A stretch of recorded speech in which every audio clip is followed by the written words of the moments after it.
The views and opinions of the hosts and guests are their own and do not necessarily reflect the views of the management and staff of Guardian Radio.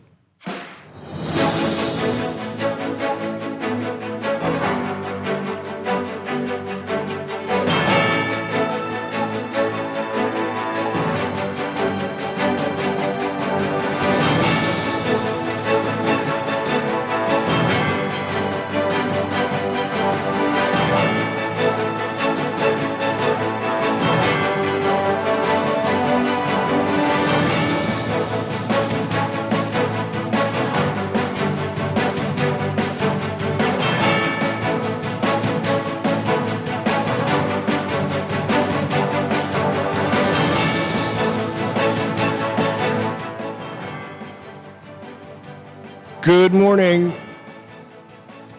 Philip Davis sworn in for the second term as Prime Minister.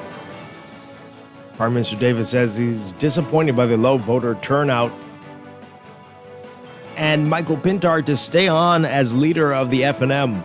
It's all straight ahead this morning. I'm Dwight Strachan, and this is Morning Blend. Wake up, it's a new day. Wake up, it's a new day. It's the start of a new way. Don't you know that it's the start of the end of the old way. Wake up, it's a new day. Wake up, it's a new day.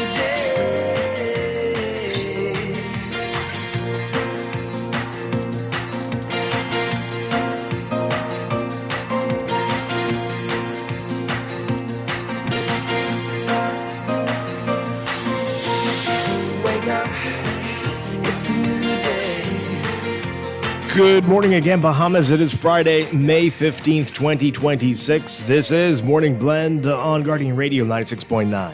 Again, I'm Dwight Strachan. In a moment, Ricardo Wells will be joining us. Also this morning, we're talking with Public Domain about surveys and polling and the work they do. And later in our HR series, we are talking about succession planning versus falling into leadership roles, mainly in the workplace, but it might apply to other things as well. That's all ahead. But first, it's time for the overnight, the latest breaking news from while you're sleeping, and the top national and international headlines this morning.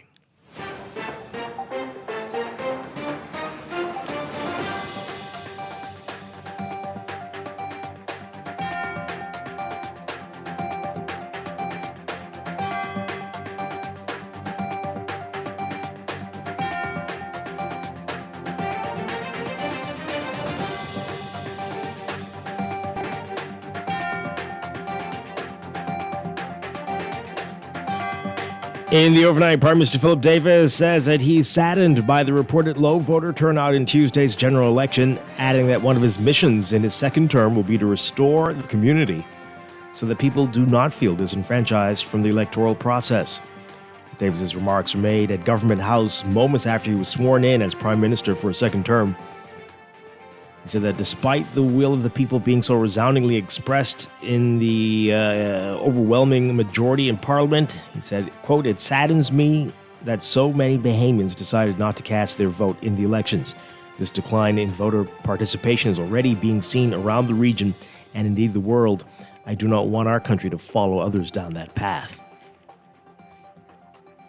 Prime Minister says that if people don't participate, they don't feel that their vote counts, and it suggests that they don't feel like they have a stake in society. The Prime Minister says he was also disturbed by the divisive nature of the election cycle.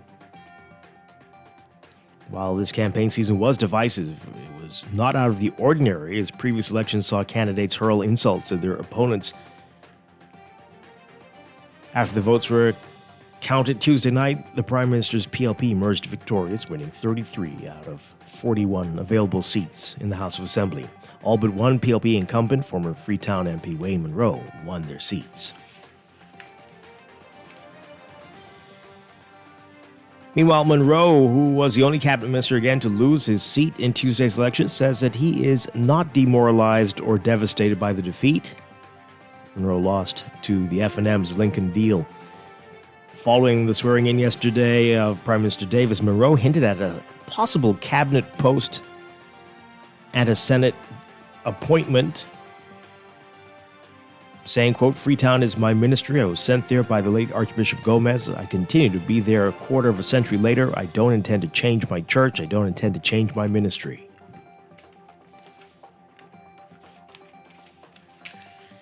And the F&M's Parliamentary Caucus, Central Council, and Executive Committee have decided that Michael Pintard will remain as leader of the party. Following the F&M's defeat in Tuesday's election, there's been conversations over the future of the party and whether Pintard should stay on as leader.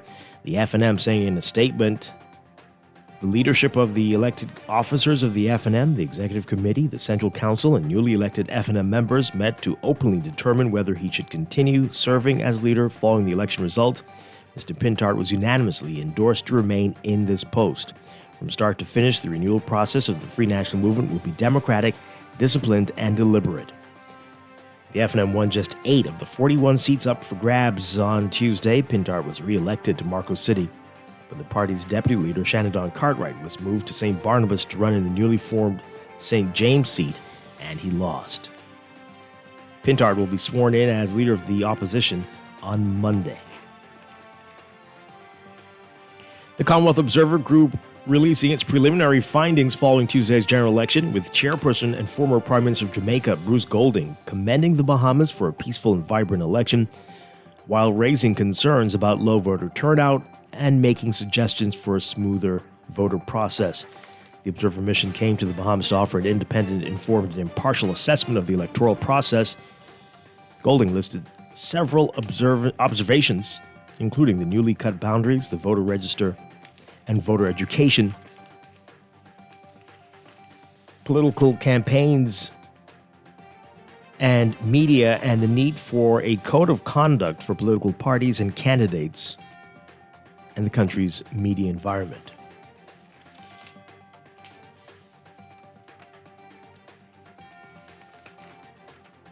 A man accused of molesting a 9-year-old girl in 2024 could face a third trial after jurors were unable to reach a verdict in his unlawful sexual intercourse case.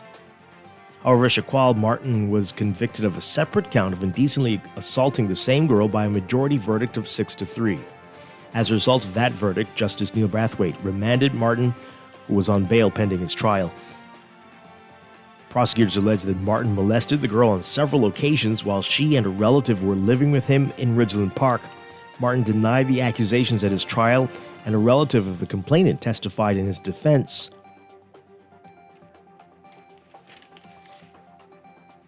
And the defense continued to grill the star prosecution witness in the trial of former Water and Sewerage Corporation Chairman Adrian Gibson and 4 others when she returned to the witness stand. Lead defense lawyer Damien Gomez-Casey challenged the testimony of Gibson's former fiancée, Alexandra Mackey, and that she was carrying out his instructions when she formed companies that later received contracts for the corporation's board. Mackey, an attorney, has been given immunity from prosecution in exchange for a testimony against Gibson and Elwood Donaldson, the corporation's former general manager, along with Jerome Missick, Joanne Knowles, and Peaches Farquharson. Mackey claimed that she and Gibson were the owners of Elite Maintenance and Baja Maintenance, companies that were awarded painting, landscaping, and maintenance contracts during his tenure as chairman of the board. However, under cross-examination, Mackey conceded that Gibson could not lawfully give financial institutions instructions regarding the companies. Mackey also agreed that misrepresenting the ownership of the company was a breach of legal ethics. The trial continues before Senior Justice Cheryl Grant Thompson.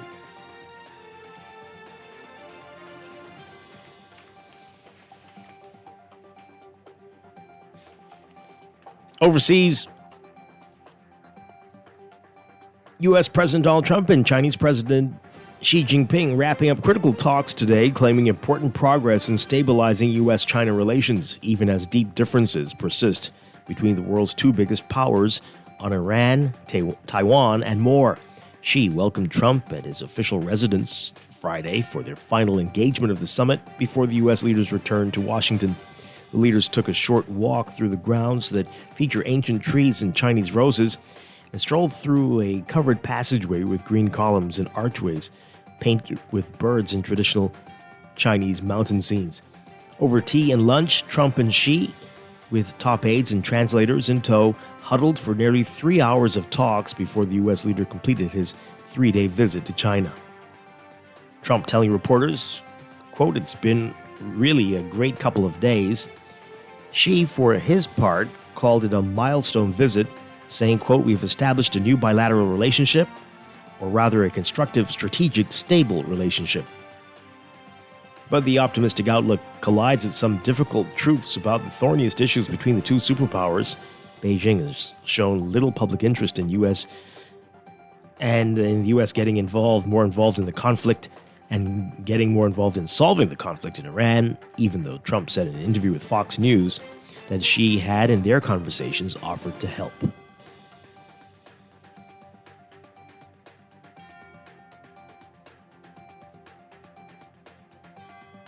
And a ship anchored off the United Arab Emirates was seized and taken toward Iran, and another, a cargo ship near Oman, sank after being attacked as tensions escalated near the Strait of Hormuz.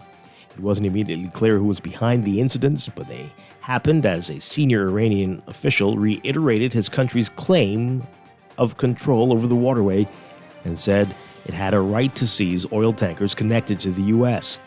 The turmoil in the strait, which is a fifth of the world's oil passed through before the war, has been a sticking point for weeks in talks between the U.S. and Iran to end the conflict. The ongoing instability in the region came as we told you, U.S. President Trump met with Chinese leader Xi Jinping in Beijing. The White House said both sides had agreed that the Strait of Hormuz must remain open.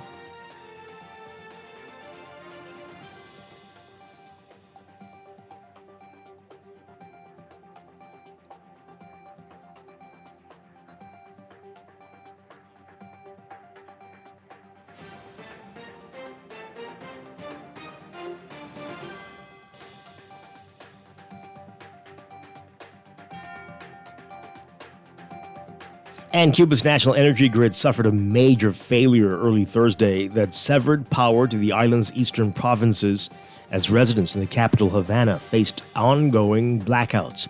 Cuba's aging power grid has eroded in recent years as it faces a prolonged economic crisis, recently made worse by a U.S. energy blockade on the island, where daily life can be an ordeal for many of the country's 10 million people. The state-run electric union said the collapse had stripped power from all eastern provinces and that crews were working to restore power, but it did not give an estimate for how long it would take. The previous day, Cuban President Miguel Diaz-Canel had described the energy situation as tense after supplies of oil delivered by a Russian vessel late in March ran out. This is barely 40% of the fuel it needs to power its economy. Russia announced plans to send a second fuel ship to Cuba in early April. According to Russian news reports, the oil tanker left a Russian Baltic anyway, but has been stuck in the same place in the Atlantic for the last several weeks. Power outages in Havana, where authorities have been rationing power, stretched to 24 consecutive hours on Thursday. On Wednesday evening, Associated Press journalists saw residents in numerous neighborhoods banging pots and pans and setting fire to trash cans to protest the blackouts. Hours later, Energy and Mines Minister Vicente de la Oleve appeared on Cuban television to describe the energy situation as critical.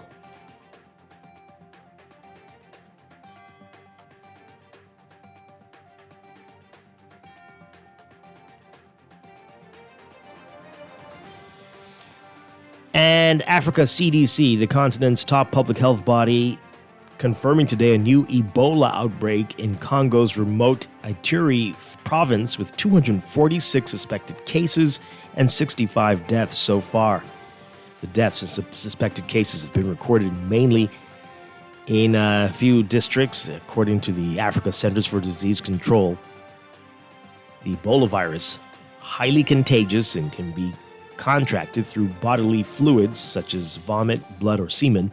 The disease it causes is rare but severe and often fatal.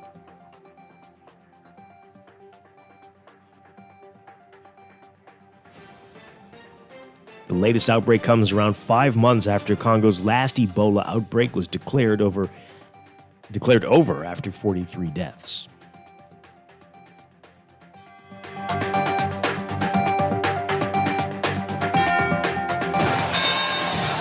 This is Sports Update.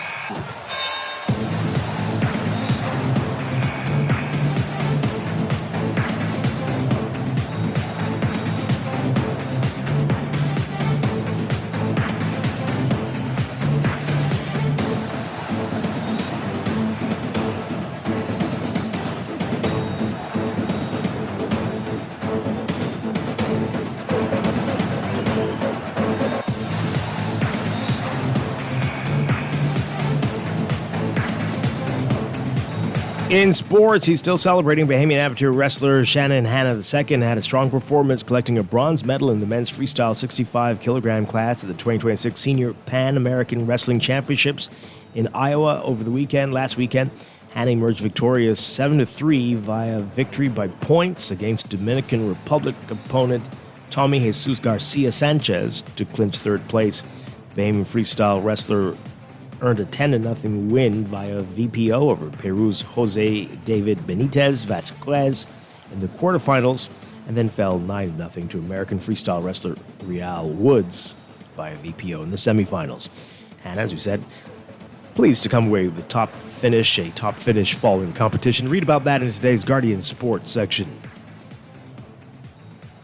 The 2026 NFL season will kick off with a Super Bowl rematch. Mike McDonald, Sam Darnold, and the Seattle Seahawks will face off against Mike Vrabel, Drake May, and the New England Patriots after raising their championship banner on September 9th in the first of the NFL's 272 games.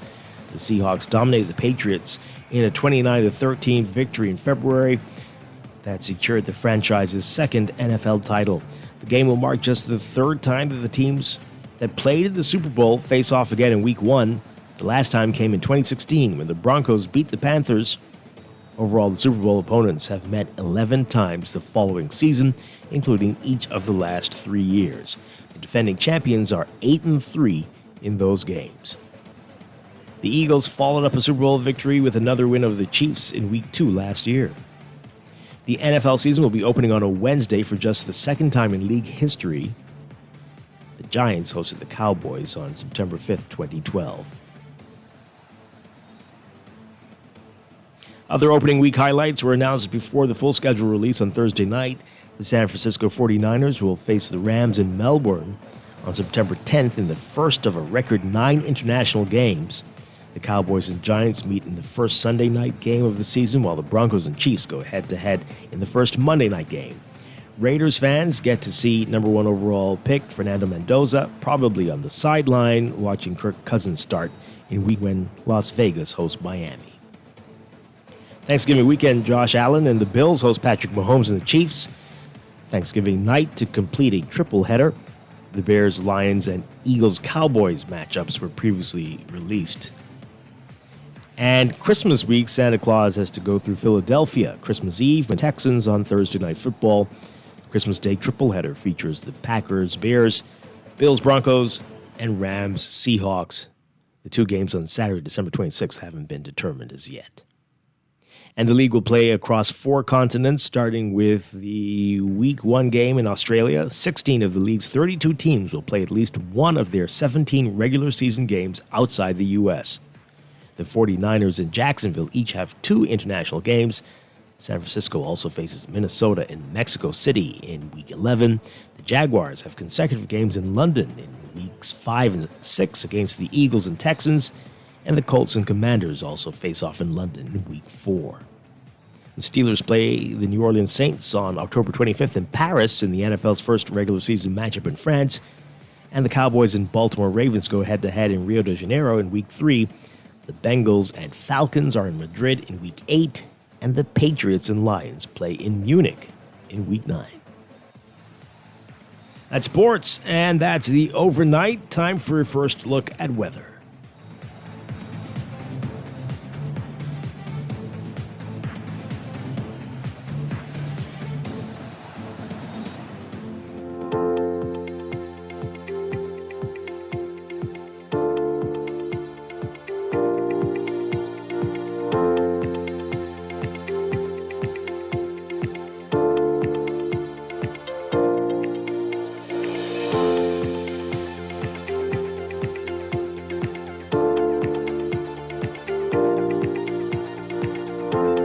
Your first look at weather brought to you by Star General. Moisture lingering along a weakening frontal boundary combined with favorable mid to upper level support will maintain cloudy conditions and periods of showers and thunderstorms across the central Bahamas and parts of the northwestern islands today. Shower and thunderstorm activity expected to gradually weaken through Saturday as the frontal boundary continues to dissipate and the upper level disturbance shifts eastwards.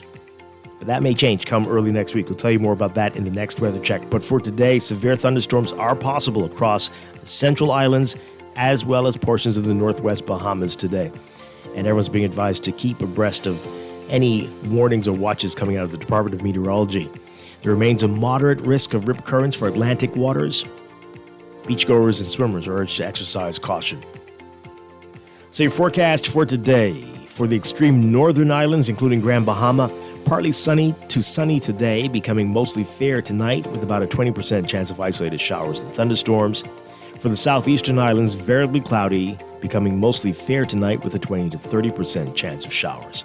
But the action is going to be in the central and northwest Bahamas, including New Providence. We're looking at partly to variably cloudy conditions through tonight for the northwestern islands with a 30 to 40% chance of showers with thunderstorms.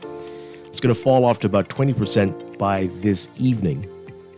For the central islands, partly cloudy to cloudy with some overcast periods, becoming variably cloudy tonight with a 30 to 50% chance of showers with isolated thunderstorms, decreasing to about a 20 to 30% chance by tonight.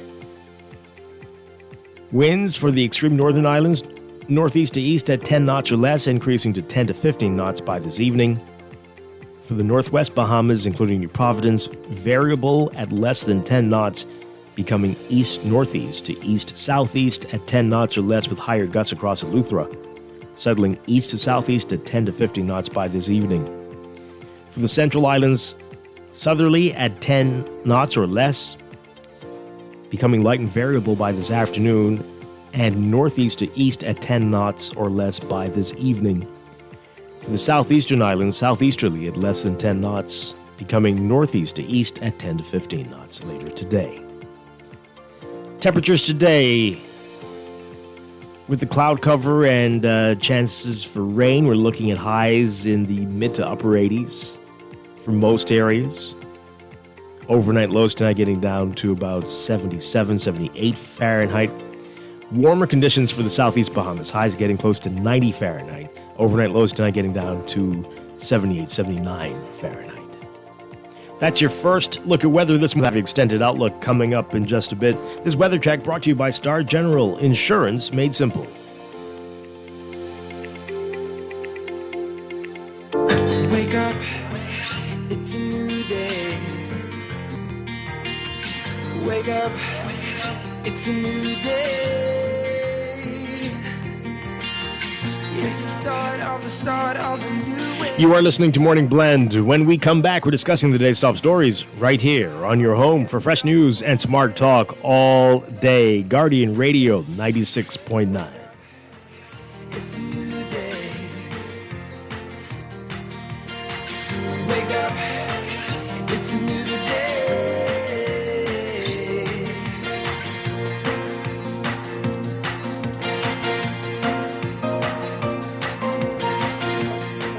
Tired of banks forcing you to use technology to bank the way they want you to? Your convenience is important. So no matter what your banking needs, Commonwealth Bank's friendly staff are always available in branch for that personal one-on-one service. But when you choose technology, our online and mobile banking app offers you state-of-the-art functionality. The choice is yours. Commonwealth Bank. Bank the way you want. When it comes to hearts at Cleveland Clinic, you can't miss a beat. You seek the best care possible, work with the brightest minds, and leave no stone unturned to get to the heart of the matter. Because understanding is always the first step to overcoming. For every heart in the world, See how we're advancing the future of heart care at Cleveland Clinic today. Looking to elevate your gadget game or a tech trouble simply slowing you down? Escape to a world of innovation at Custom Computers, your go-to store for the latest cutting-edge tech. Whether you need to upgrade your life with the best from Apple and Windows or your device needs a little TLC, the Custom Computers Know-How Store is the destination for unbeatable expertise and quality repairs. With 2 convenient locations, there's a Custom Computers near you on Patton Street in Palmdale and Caves Village, or call 396-1100. Wendy's has brand new chicken tenders, and they're everything you've been craving. Crispy, juicy, and seasoned just right. These tenders bring the flavor from the very first bite. Dip 'em, dunk 'em, love 'em. With sauces like sweet chili, scorching hot, ranch, honey barbecue, honey mustard, and Wendy's signature sauce. Grab them as a kid's meal. Enjoy them on their own, or make it a combo that hits the spot every time. For tenders you're gonna know by name, it's gotta be Wendy's. No one likes a fender bender. Oh, man. From a little scratch to a full mashup, NUA Insurance has got you covered with auto insurance tailored to fit your needs and budget. For affordable rates with free on-site accident assistance, visit us online or in branch and just ask us. NUA Insurance. Ask us because we've got you covered. Every day in a busy world, we have to do so much. Bank with CIBC and get that personal touch. Share your ambitions, let us help your dreams come true. At CIBC, you're at the heart of all we do. We're on your side, we're listening, we know the way you feel. CIBC, ambitions made real. If you're done with gas prices burning a hole through your wallet, stop paying the price and start driving the solution. A BYD EV from Easy Car Sales comes with an 80% drop in your fuel costs. So wave goodbye to gas lines and charge while you sleep. For 8 years, drivers like you have been breaking up with the pump and waking up to freedom. It's more than a car. It's a new way to be. It's a BYD from the one and only authorized dealer in the Bahamas. Visit easy242.com to learn more. At Star General, you can go gold. Comprehensive car insurance covers loss or damage from accidents, fire, theft, and third-party liability. But the Gold package gives you increased coverage for rental car and windscreen, personal accident, medical benefits, deductible waiver, and 24-hour roadside assistance where available. Our Star General Gold package also gives you up to $2,500 for accidental damage to a rental car anywhere in the Bahamas. Go gold with Star General. Insurance made simple. Wake up, it's a new day.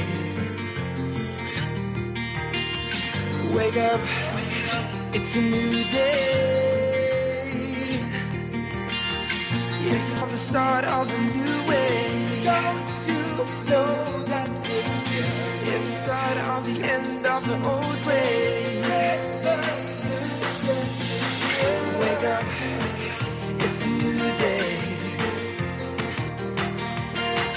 Wake up, it's a new day.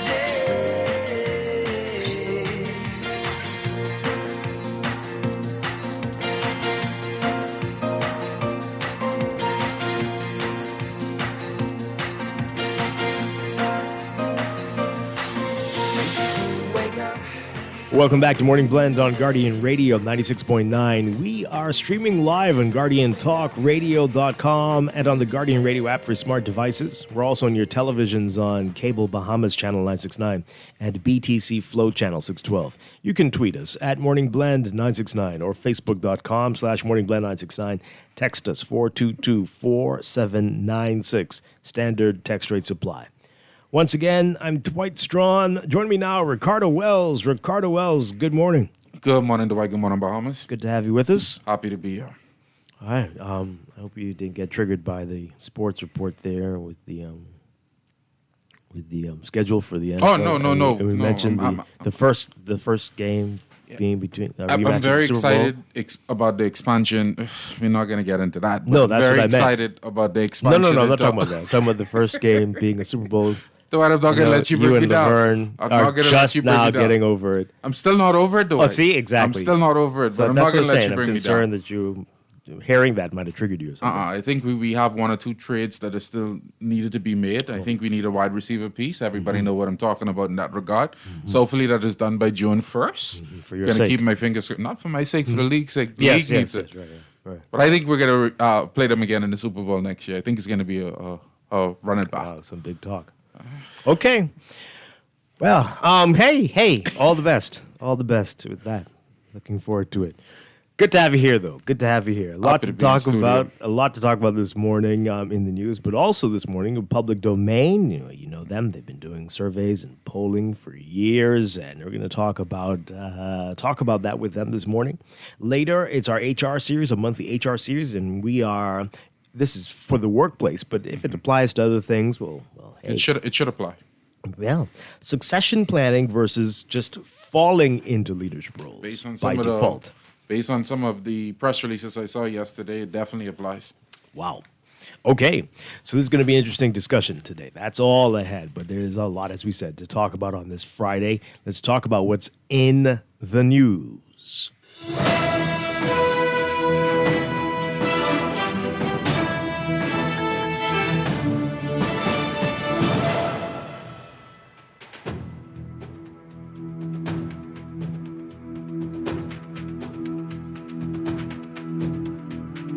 So in the news, a big story, of course, Prime Minister Davis sworn in for his second consecutive term. We're going to get into that in just a bit. There's also the preliminary report from the Commonwealth observers on the election. Very interesting things that were said there. We're going to get to that too. But there's a couple things I just want to quickly mention that are in the news. This was a surprise yesterday. The Ministry of Education and Technical and Vocational Training saying that the GLAT examinations have to be rescheduled. So in a statement, the Ministry of Education, Technical and Vocational Training said that it was advising that due to a breach of the grade level assessment test, that's what GLAT stands for, examination papers, due to breach of the examination papers, the grade 3 examination scheduled for today, May 15th, and the examination scheduled for May 18th, are hereby declared null and void. New examination papers will be distributed to all primary schools on a date to be determined to ensure fairness and integrity in the assessment process. The statement says that the ministry thanks administrators, teachers, parents, and students for their understanding and cooperation as it takes necessary steps to uphold the standards and integrity of national examinations. I want them to clarify the word breach. They really do need to.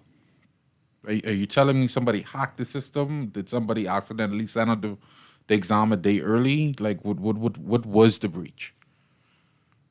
It sounds very serious, and of course, it's got to reschedule that. Based on how that statement reads, it sounds like they have to write a new paper.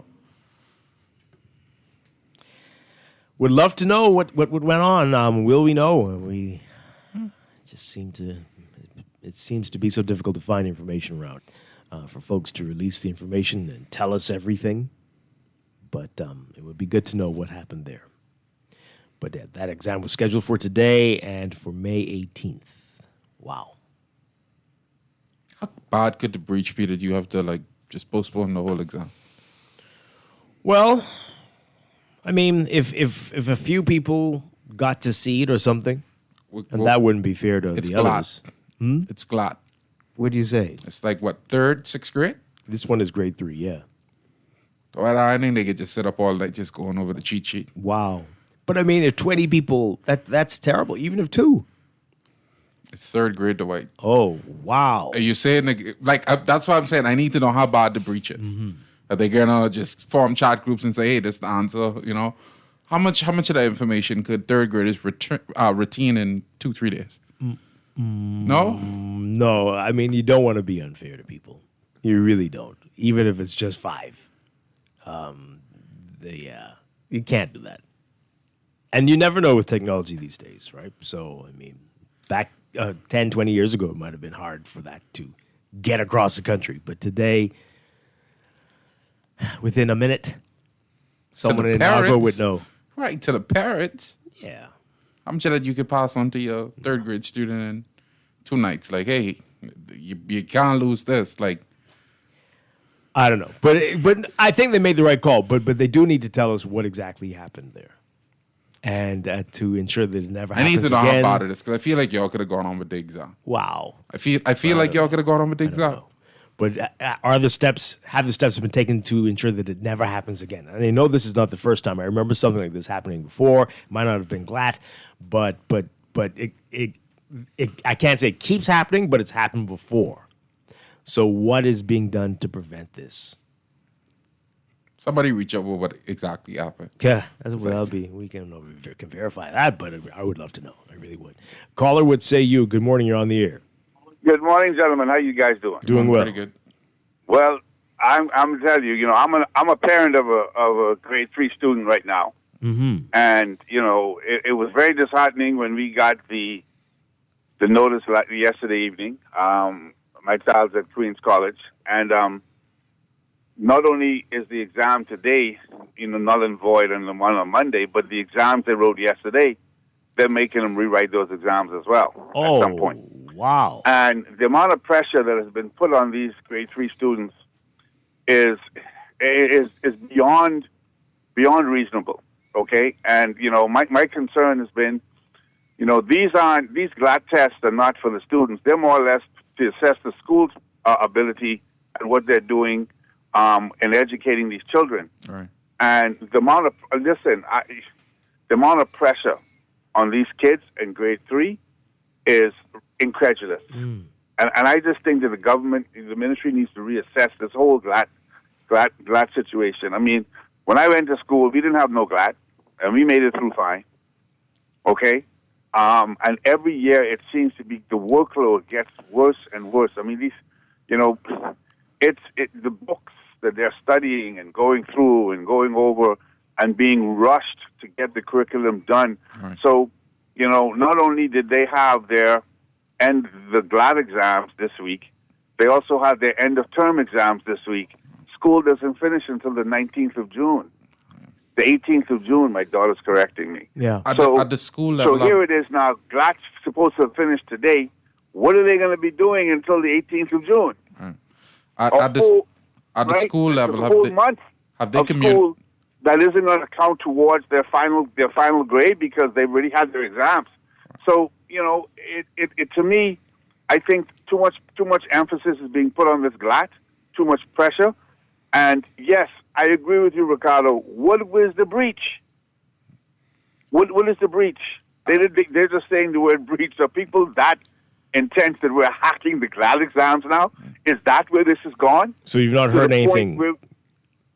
They didn't tell you anything more? You don't know? No.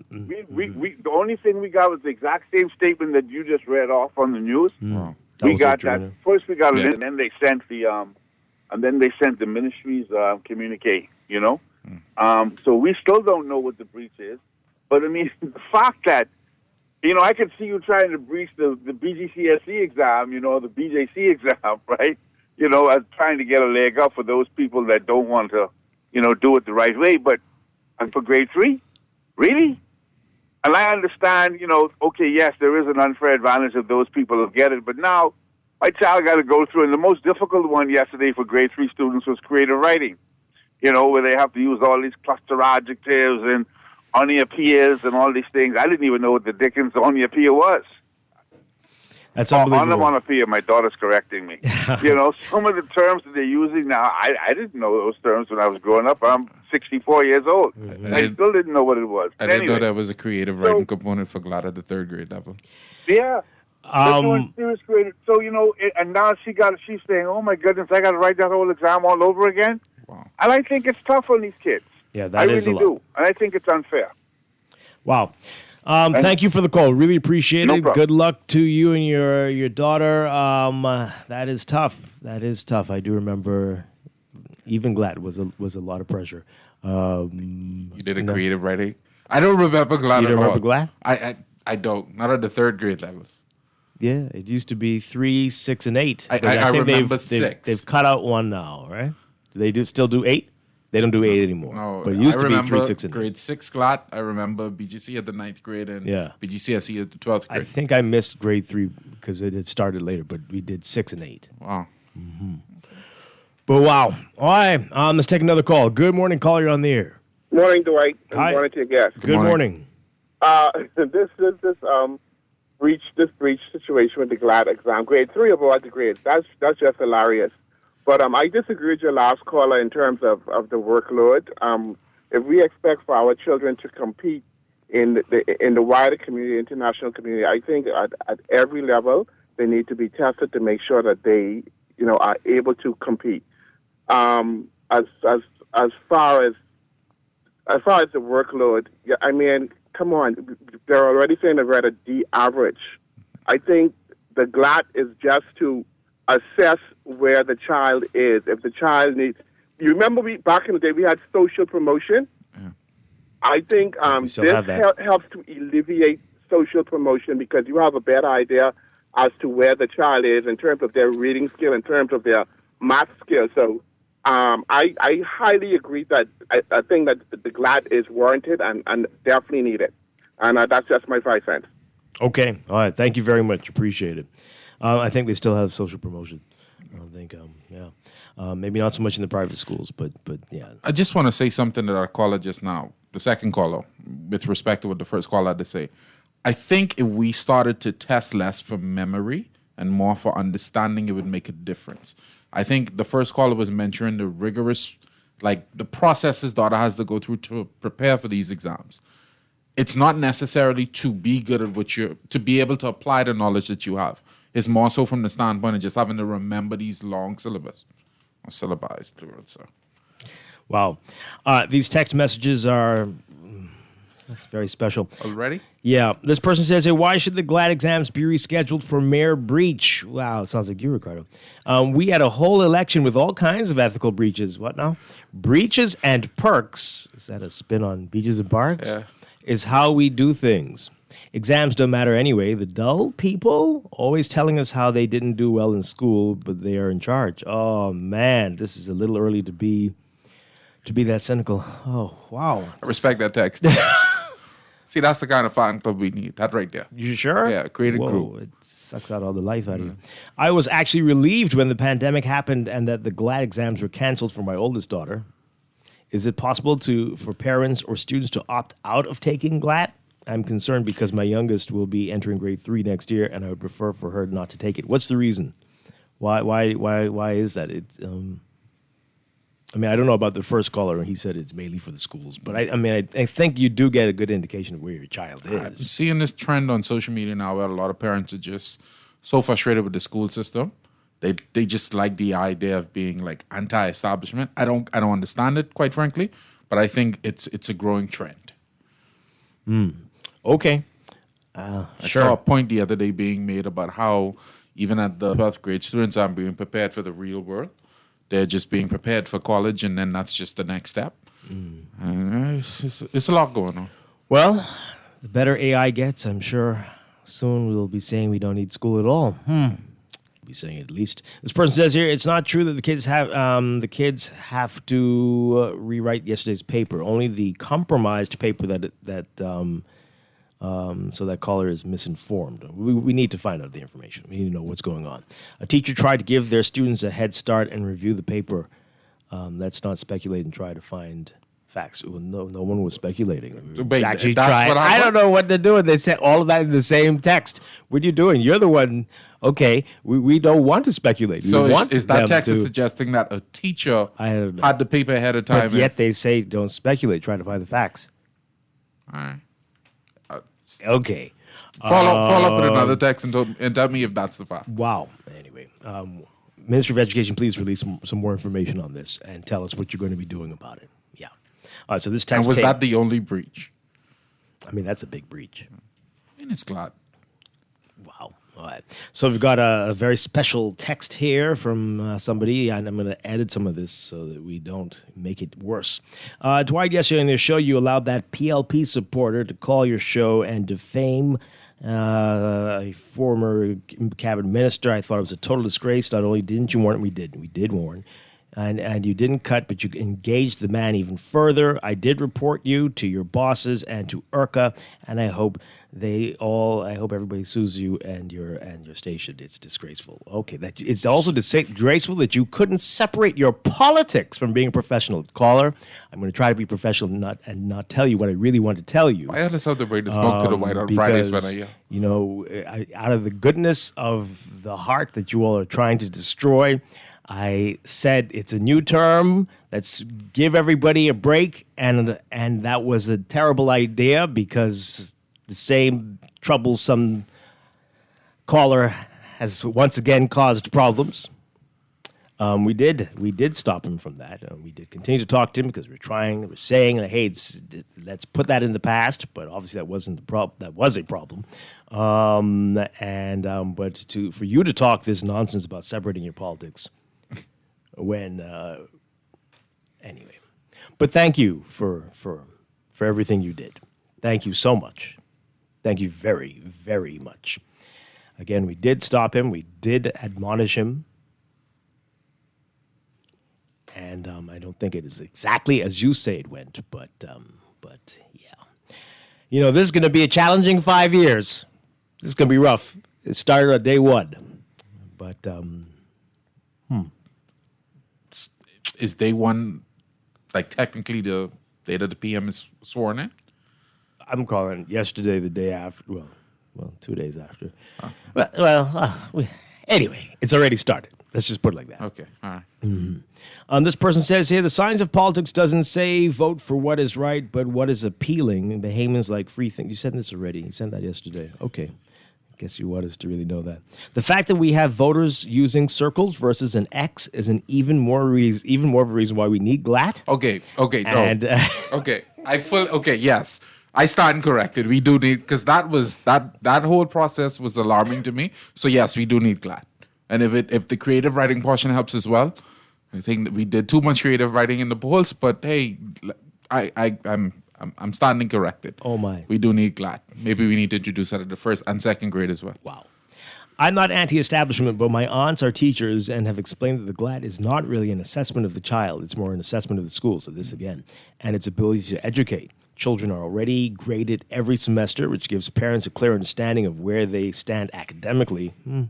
Still too many parents are surprised at report card day, though, so I'm not sure. Anyway, from what I understand, the GLAT is also very rigorous, which adds to my concern. Mm-hmm. Okay, well, rigorous, adding to your concern. I didn't know the GLAT was this controversial of a topic. My goodness. It's why I understand some parents' frustration, but I do not think the Ministry of Education would be doing this if they did not have to. The exam is to assess what level the child is at, so if the exam is designed to assess a child's performance, anything that may have been switched or changed has to be corrected. It may be hard to swallow, but it should be done. No, I totally agree. If there's any sort of breach, this needed to happen, but they would give us more information. Okay, one final call on this, and then we've got to move on. A whole lot to talk about today. Good morning, caller. You're on the air. Yes, good morning, Mr. Strachan. Good morning, Takado. Hi, good morning. Yeah, I just sharp. I didn't get the initial part of the conversation, but I have a daughter that's she's in grade 4 at Yellow Elder. They have a rigorous program. They have a lot of things that they have implemented to upgrade the standards, right? I know she's in a math club and et cetera, and they do extracurricular. But for some reason, they initiated the math club, but I haven't seen her stay back for a while for that. And so she has made the honor roll all the time. But I try to encourage her not to get too ecstatic and cocky because it's a long journey. You understand what I'm saying, Gato? So I'm old, so I was always hearing a mother talk about this GLAT, and I really I'm starting to pay attention to it now that I get an idea what it is. But why is there an uproar against it if it's going to try to decline the dropout? I mean, decline the dropout rate, which you know that it's 50%, right? So maybe Lang and you should we found out what it is now. Is it really still 50%? I mean, graduate, they still have social promotion, But what should be the opposition against it if it's designed to do what it's supposed to do? I don't know how widespread opposition to the GLAD is. I mean, people this morning are upset that they had to recall. It's supposed to happen today, but because of a breach. I'll finish this, but I wanted to say something as relates to the last text, right? People call and they say things on the radio station, right? Like a guy call and say, why Bahamians hate Haitians, etc. And that's not true, Mr. Strachan. Why would people come to someplace where somebody doesn't hate them? People allow people to say all kinds of things. And also the fact that I haven't heard, I only listen to Guardian, so I just learned that the people that came here to oversee the elections, and I saw Andrew Holness on Eyewitness News, etc., and he was talking about none of the recommendations that they were talking about from the last time. Bruce Golding isn't being implemented. Yeah, Bruce Golding. Yeah. And so he was talking about the Independent Boundaries Commission. Yeah, we're going to get to that in a few minutes. Gerrymandering. Yeah, but I just said it being from the initial. I would really like to hear Aaron or you or somebody comment on it. Yeah, we're going to get to that in just a few minutes because it's always politicking. It's people need to be enlightened on these things because you're wondering why. I spoke with some of my young family members, Dwight. I wish Lang would do that show again. There's a lot of reasons why the young people. You wouldn't believe what's going on in the high schools and in the government clinics. Skip the Okay. All right. Again, I don't know if there's much. I don't know. We've had a few callers this morning, a few texters who think it's too much on top of all the other things kids are doing. But I've never heard that much. I've not heard that many people say that. And it seemed to be useful. Again, we took it, and it seemed to be useful. I don't remember grade 3. I'm going to stand by that. I probably have to go home and ask my mom. Yeah. But, oh well. Okay. One more thing before we get to the swearing in yesterday. So, this was interesting. GBPC, you remember? Was that last week? 2 weeks ago? A few days ago, at the announcement that the government was taking over GBPC, we were told that immediately in your next billing cycle, Grand Bahamians would see a reduction in their power bills. And we're like, wow, that's some fast stuff.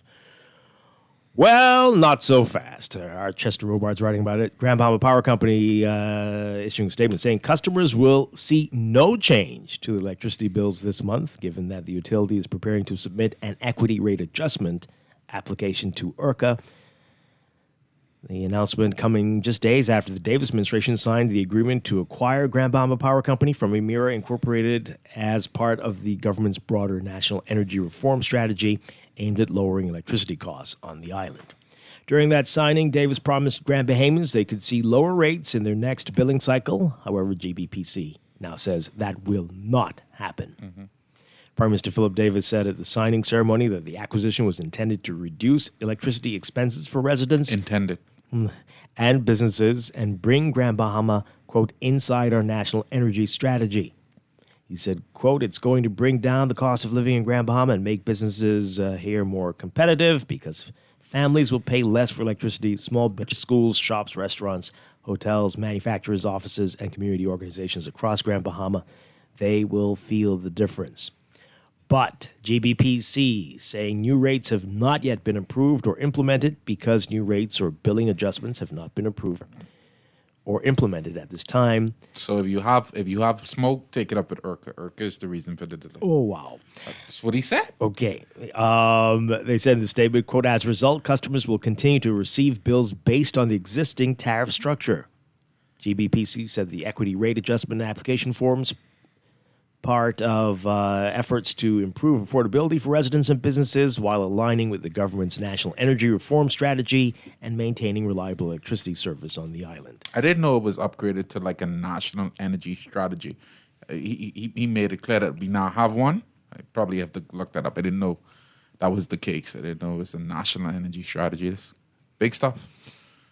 Well, the utility noted that any proposed changes would be subject to the review process established under the Electricity Act 2024, as well as government policy directives related to electricity affordability and equity adjustments. The company also pledged to publicly disclose details of the application as required under the regulatory framework. How many other applications does ERCA have to review? I don't know. It's probably a lot of applications. I don't know. But hopefully it won't be too long, right? Maybe People in not this Guam, month, but next month, maybe? They needed that relief this month. This is a big month for them in Freeport. Do we have relief in New Providence? Dwight, it's the application is still underway. Oh, okay. You got to figure out our application probably right after that. Okay, sure. That's why I didn't know it was a national strategy. But if this is a part of a national strategy, good strategy. Yeah. Let's quickly take your calls, and then we're going to get on to other issues of the news. Caller, good morning. You're on the air. Hi, good morning. Are you there? No, let's take this one. Good morning. Good morning, caller. No, okay. So, interesting stuff there. Let's read these messages, and then we'll get to other developments in the news. This person says here, why do they need to go to ERCA to reduce the rates? I don't know what's happening. This has been the whole... This was at the crux of the issue, right? And it's been well over a week. That's why I'm trying to figure out why. Well, I mean, what is the process? The fact that the government wanted to intervene in what's happening in Grand Bahama because it was saying the Port Authority can't be the regulator and issuing licenses as well. Mm-hmm. Well, I mean, that's what ERCA does. But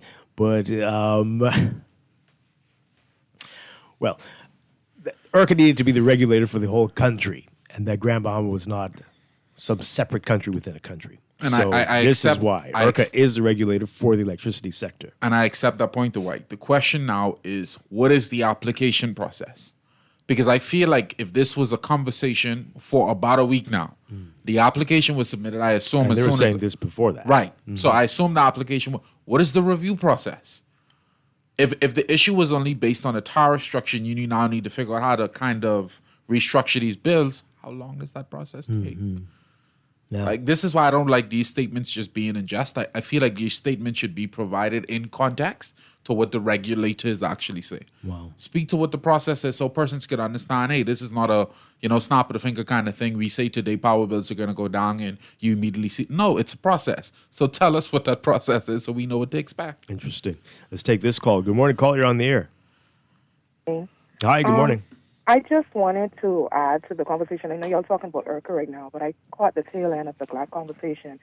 An educator had taught a GLAD grade for 10 years. It's kind of a stressful thing. Not a lot of people want to teach a GLAD grade because we have to finish the curriculum ahead of time. If you give me a set time to teach a curriculum, imagine having to finish it ahead of time for mock GLAD. And then after that, everything is still focused on this exam versus just teaching the children what they need to really know. If you just touch a topic, right, you just touch it, the children don't really get it. You have to, for me, what I had to do was keep bringing this topic back. For example, if I taught spelling words last week, I bring it back in creative writing. You have to put those words in your essay or whatever like that. It's the only way you could get across all of these topics. And for the conversation in terms of BGCSE and BJC to add on to just like as the children have to take GLAD in 6, they move on to BJC and BGCSE. I don't see the relevance of it. I know it's a validity issue because, say, for instance, I could be at a school where my last time teaching a GLAD grade, a student died, a teacher died, many people, it was just a lot going on. And we didn't get to the curriculum. Another school could have gone to the curriculum. So they can take this set test but have all of these topics on it. I wasn't able to get through all of the topics, so my students are disenfranchised, not for no reason, because of me or them, or you understand what I'm saying? So a lot of things have to be taken into consideration. I feel like the district should have conversations with school and say, what topic did you stop at? What topic was your grade 3 and grade 6 level able to get through so we could know what topics to then put on these exams, if that makes sense. So I just have a couple of questions. Is the GLAD curriculum continuous? Like, does a student fall into the curriculum at first grade level and they work their way up to being ready for this exam? Yes, it is. It's like what you learn from like pre-K to grade 3. That's what's on the topics that fall on the GLAD exam. And then from grades 4 to 6, those are the topics that fall on the grade 6 GLAD exam. And you're saying it's so rigorous that they can't fit it in that 3-year window? I'm saying for grade 3, most of the topics that you would see fall in the GLAD, while it has grade 1 and grade 2, and you build on those topics, not every year a topic may change. Like, for example, if you teach Roman numerals and you introduce it in grade 2, it gets harder in grade 3. It's still a topic that is continuous, but it just gets harder based on the grade level. Now, there are certain topics that are introduced in grade 3, like area and perimeter, that are not introduced in grade 1 and grade 2 in pre-K. But for example, for me, if I gave you the example, I was not able to get through it because many deaths happened. Those topics weren't touched as they should have been touched for those students versus other students at other schools. So you believe there are more cons than pros with GLAD? You think it is? To me, and then when I looked at it, I said, what are we really using the GLAD for? I could see, okay, sometimes when school opened up, I could see if this is a school where you stream the children. That's to say you're considering who goes in the lower level, who are mixed ability and they fall in between, and who is at the higher level, and you put them in that class based on reading scores, writing scores, and so forth. But sometimes where I was at that particular school, I didn't see that done. So what are we really using the GLAD for? Let me use, for example, there are certain private high schools in the Bahamas that do not use BGCSE. At the time, for example, St. Augustine's College, I don't know what they do now. What was required of you was your cumulative GPA, what your GPA is over the span of grades 7 to 12, punctuality, attendance, community service. It was not dependent on if you had BJCs. It was not dependent on if you had BGCSEs. Imagine now they have implemented this for the government schools to say you have to have a certain amount of BJCs and BGCSEs, but that's not what it's dependent on for many private schools. I don't know how it's changed. I could be corrected, but how fair is that? If a teacher on every level is teaching me, and I'm learning what I'm supposed to learn, to me, it has gotten down to the point where we know we have bad apples in education. It's gotten down to the point where they have taken assessment out of the teacher's hands. They do not trust everybody to be on the same level, and everybody can't be on the same level. Wow. So they use the BJC, BGCSE, and GLAD as a validity test. That's how I see it. It's the only thing I could see as to what they would use it for, to say, if they set the test, you don't control it, but you teach to the test. And I don't like that. That's why I had to get out. I do not like teaching to a test. I like to teach children so that they can live in life. Wow. So, interesting perspectives. It has to change. Thank you very much. I appreciate it. I appreciate you calling in. We're going to have some wider discussions on this. Definitely. I did not know it was this big of a deal. I did not know that. And for her, something that stood out is her point about how she teaches. How much of this is actually being retained to the point that students can now actually take this information and be a better student. It's literally to the point now where you're just, according to her, where you're just teaching students to pass this exam. Well, that's always been a problem with education, right? From before our time. But, very interesting stuff. Okay, let's move on. So, Prime Minister Philip Davis sworn in for the second consecutive term yesterday at Government House. The Prime Minister also saying he's disappointed by the low turnout in the general election. Take a listen to this report from our Vanique Toot.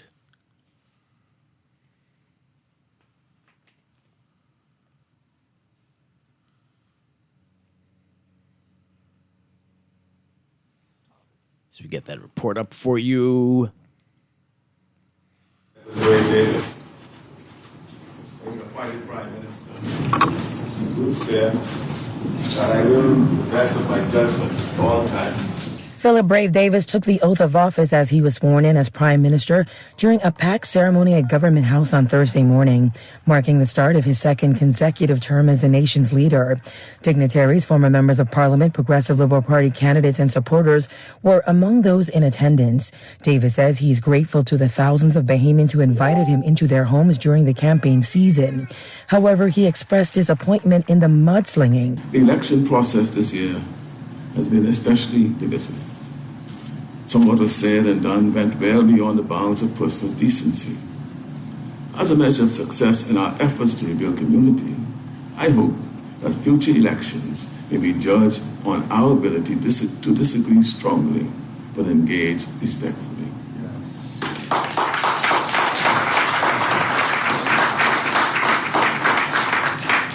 It was also deeply disturbing that some campaigns sought to stoke fear and alarm by seeking to undermine trust in some of our key national institutions. This harms the whole country, and I pray that the damage will not be lasting.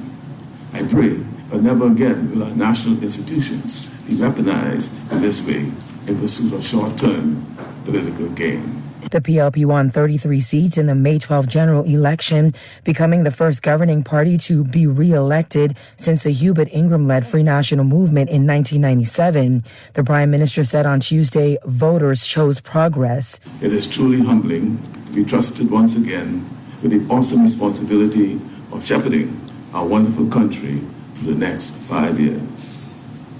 This moment is historic.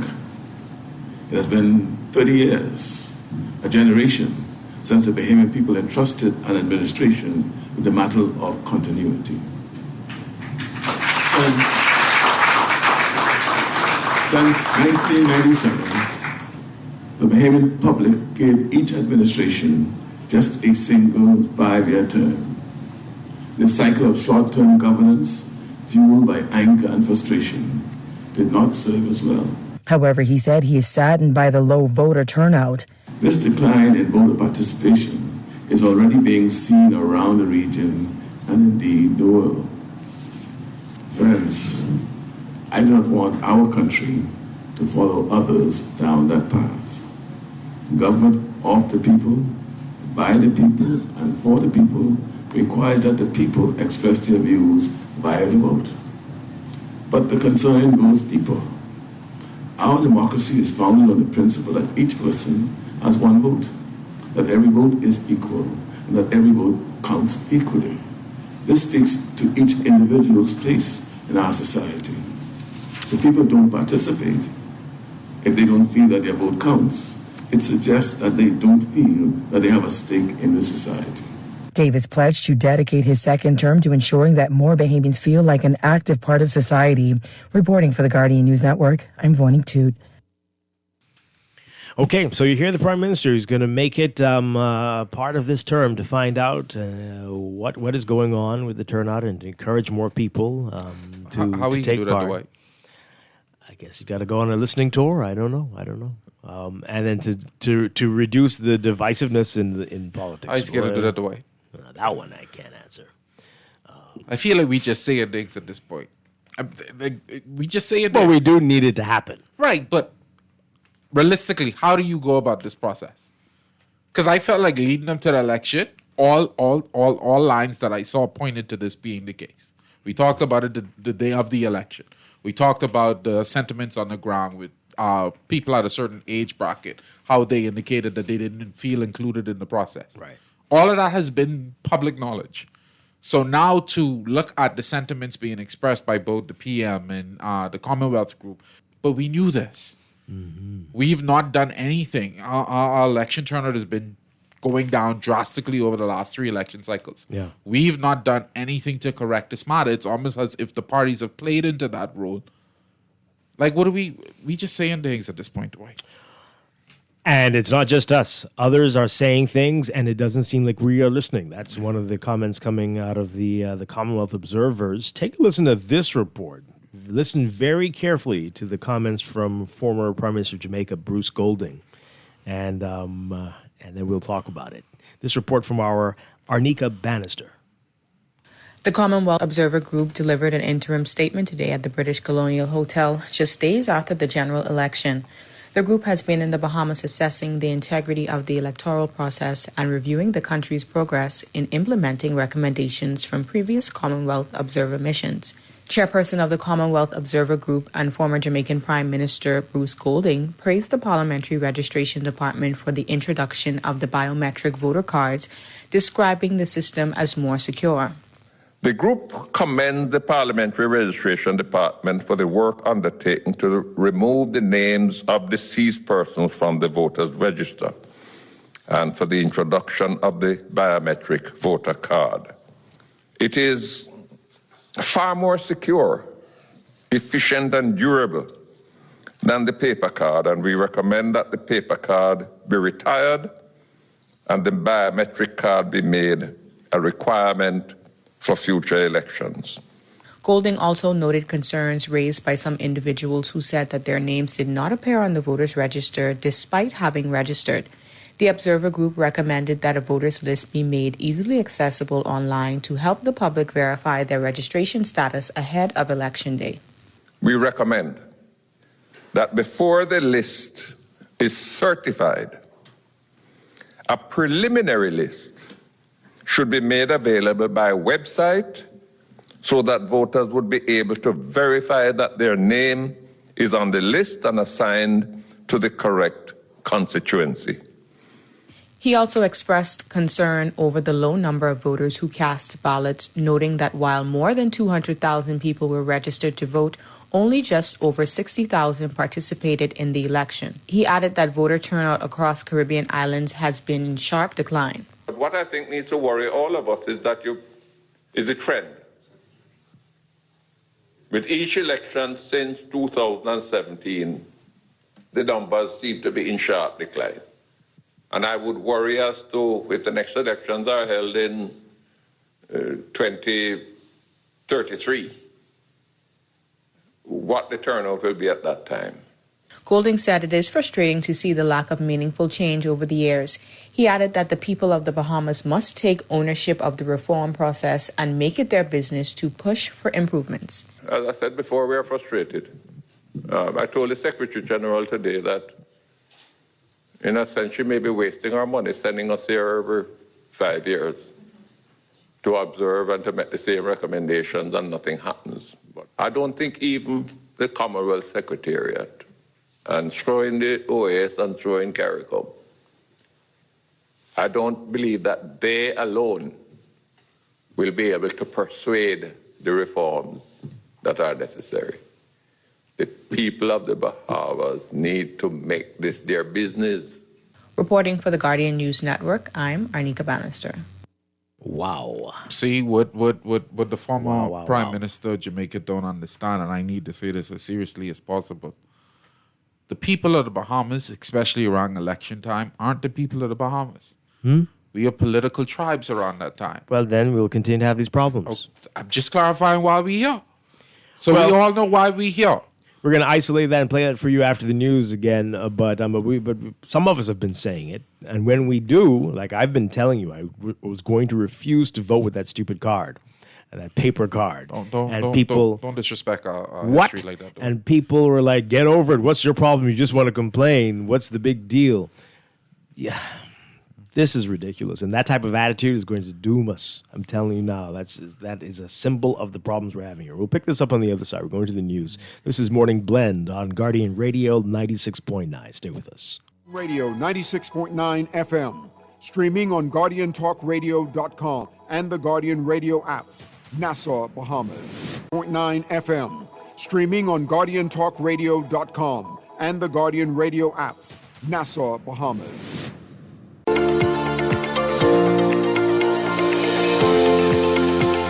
Welcome back to Morning Blend on Guardian Radio 96.9. We are streaming live on GuardianTalkRadio.com and on the Guardian Radio app for smart devices. We're also on your televisions on Cable Bahamas Channel 969 and BTC Flow Channel 612. You can tweet us at Morning Blend 969 or Facebook.com/Morning Blend 969.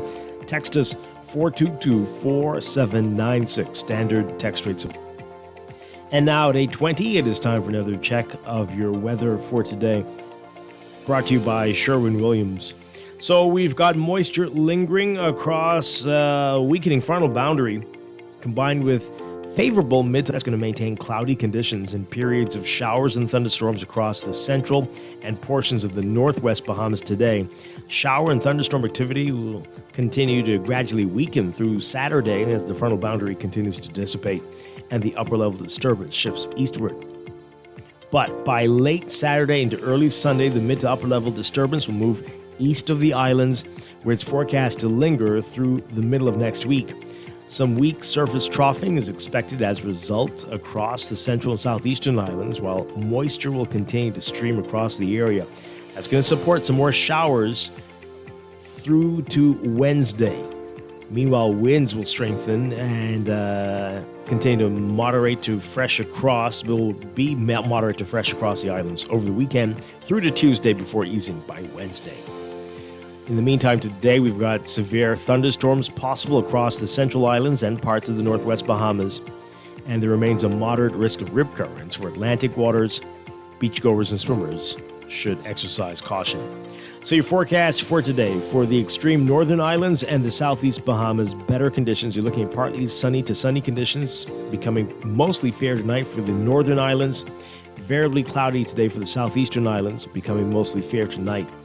But the northwest and central islands seeing the majority of the weather, the thunderstorms and the showers, especially early on today. So partly to variably cloudy through tonight for the northwestern islands, partly cloudy to cloudy with overcast periods for the central islands, becoming variably cloudy by tonight. A 30 to 50% chance of showers with thunderstorms, but decreasing to about 20 to 30% chance by tonight. Temperatures today, most areas seeing highs around 87, 88 Fahrenheit with a cloud cover, 31 Celsius. The southeast Bahamas a bit warmer, highs around 90 Fahrenheit, 32 Celsius. Overnight lows tonight in the mid to upper 70s for most areas, between about 24 and 26 Celsius. In your extended outlook for Saturday, tomorrow, the northernmost islands looking at partly sunny conditions, becoming mostly fair at night. The northwest and central Bahamas still looking at partly cloudy conditions, but becoming mostly fair at night, and expect a mix of sun and clouds for the southeastern islands. By Sunday, the northernmost islands looking at variably cloudy conditions, turning mostly fair at night, but most of the country looking at a mix of sun and clouds. By Monday, pretty much going to hold on to that pattern from Sunday, and some changes coming by Tuesday into Wednesday, with a mix of sun and clouds for most areas, becoming partly cloudy for some areas by evening. That's your morning blend weather check, brought to you by Sherwin-Williams. If you're ready to refresh your space, head to your local Sherwin-Williams for premium paint, pro tips, and everyday deals to make it easy to get started.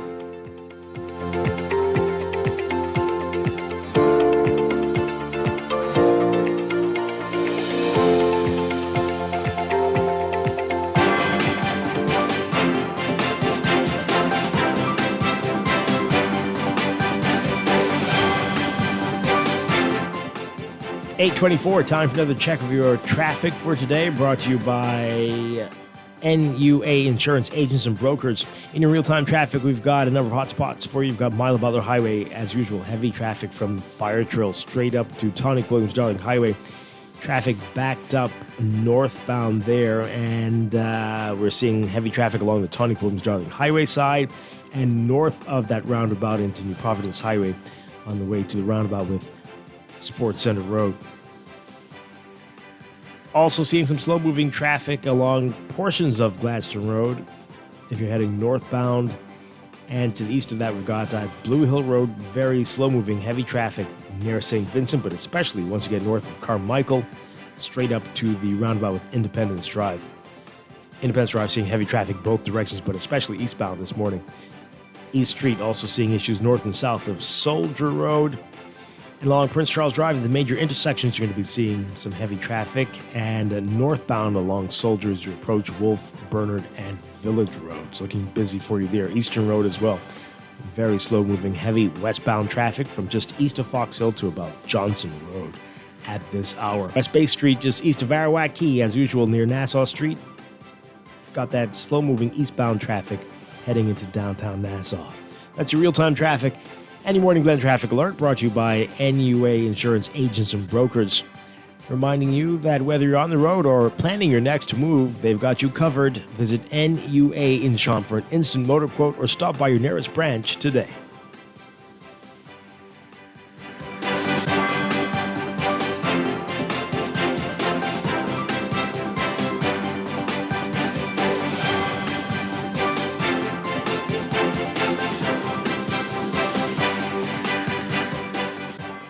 Here's the Sure-winning art store moment from Shelley and Dee Dee. We're the only full art store in the Bahamas. If we don't have it, we make a list And trust me, our boss can get that. If you need that, he can get that. You can find sketchbooks, acrylics, the canvases in all sizes, stencils. We have the Angelus that they use on shoes and letters. We're the only persons in Nassau that carries the Montana spray. We have the Krylon sprays, watercolor and paints, the oil, chalk paints, the alcohol paint, metallic paints, the little Floetrol, and we have cleaning products for the artists, thinning products for the artists, and Crayola colors, and glitters, pencils, the Posca markers, and pastels, oil, and the acrylic pastels, dyes. Oh yeah, we also have airbrush paint. I didn't forget that part of the movie. Gift sets, hobby craft, Oil shrimp, clays. stew shrimp, shrimp gumbo. But art supplies. We have a lot of them. Sherwin-Williams Art Store. Find colour in every day. In the world of business, technology is not a choice, it's a necessity. And for businesses that demand excellence, there's only one choice for unparalleled support and cutting-edge technology. Custom Computers. You have challenges and we have solutions. Computing, networking, storage, and printing for enterprises large and small, aligned with premium brands like HP, Microsoft, Konica Minolta, and more. Get tech done the right way with Custom Computers. Call the know-how team at 396-1101. This is Guardian Radio 96.9 FM, streaming on GuardianTalkRadio.com and the Guardian Radio app, Nassau, Bahamas. You say we won't be led astray, so blind from signifying your opponents, showing them always lying. Poor things about the mistakes you made. I believe America's at stake. Busing is an issue. Come on, let me hear your plan, mister. Come on, if you got a plan, if you got a master plan, I got the vote for you. I got the vote for you. You're the man. We are back with Morning Blend on Guardian Radio 96.9. Dwight Strachan along with Ricardo Wells on this Friday morning. Coming up in just a few minutes, we're going to be talking with and Wally Ramming with Public Domain about surveys, polling, and a whole lot more. That's coming up in just a few minutes. So we want to wrap up the conversation we were having before the break. The preliminary report from the Commonwealth Observers on the general election on Tuesday, what they observed and their recommendations. And we played it for you before the break. Ricardo, you could hear is it frustration, almost annoyance from former Prime Minister of Jamaica, Bruce Golding, because they've been here before and they've recommended these things before, and yet some of the things aren't being implemented. And they're like, what is the deal with this? So I've isolated that last part of the piece we played so you could hear what Golding had to say. Take a listen again if you missed it. As I said before, we are frustrated. I told the Secretary General today that, in a sense, she may be wasting our money sending us here every 5 years to observe and to make the same recommendations and nothing happens. But I don't think even the Commonwealth Secretariat, and throwing the OAS and throwing CARICOM, I don't believe that they alone will be able to persuade the reforms that are necessary. The people of the Bahamas need to make this their business. Okay. And as we said before the break for news, we were talking about it for a number of weeks, and we were shut down every time. Why are you complaining about the purple card? What's the big deal? You've been voting with that for feels like 20 years. What is the issue? Who cares about this biometric card? Who cares about this? What are the advanced poll? You know, I guess we love it. We love the excitement. What's the big deal? Get over it. I think just so many of our people have accepted this as the reality, and they don't want to see another way. This is just a part of day-to-day life in the Bahamas. This is how we do elections. I honestly think that is how Bahamians view it. But I shouldn't say Bahamians. the vast majority of the politically inclined persons, this is how they see it. And they're quite comfortable with it. They don't see a concern. I think they are very, very much a strong group of persons that have issues with it, but the vast majority just don't see it as an issue. They just don't care. And I think to Mr. Golden's point, like we as the people, as the nation, we have to make it our business to understand there's better ways to elect the government. There's better ways to inform a society. We cracked jokes about, the circles and the speeches written on the ballots. That's an educational issue. Like that's where we need to address things like that. We need to inform our people from a civic standpoint. This is how you go about this process. It's just sad all the way around. Now, some people intended to spoil their ballots, without a doubt. But some To of the that folks degree? clearly look like they were confused. If you're using a circle instead of an X, what is your problem?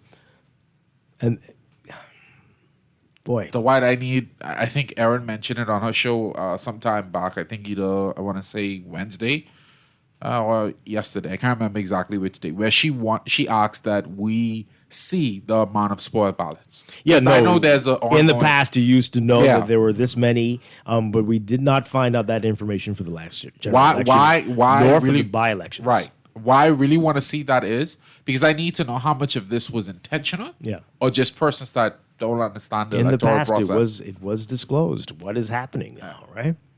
Are we really learning from the mistakes that have been made in the past? Why am I afraid that in 5 years we will still be here? When people can tell you and smile in your face, your voter's card is not ready, but you can pick it up after the election and not see anything wrong with it, we've got a problem. We've got a big problem. Let's take these calls quickly. Good morning, caller. You're on the air. Hi, good morning. You're live. And good morning, Mr. Weld.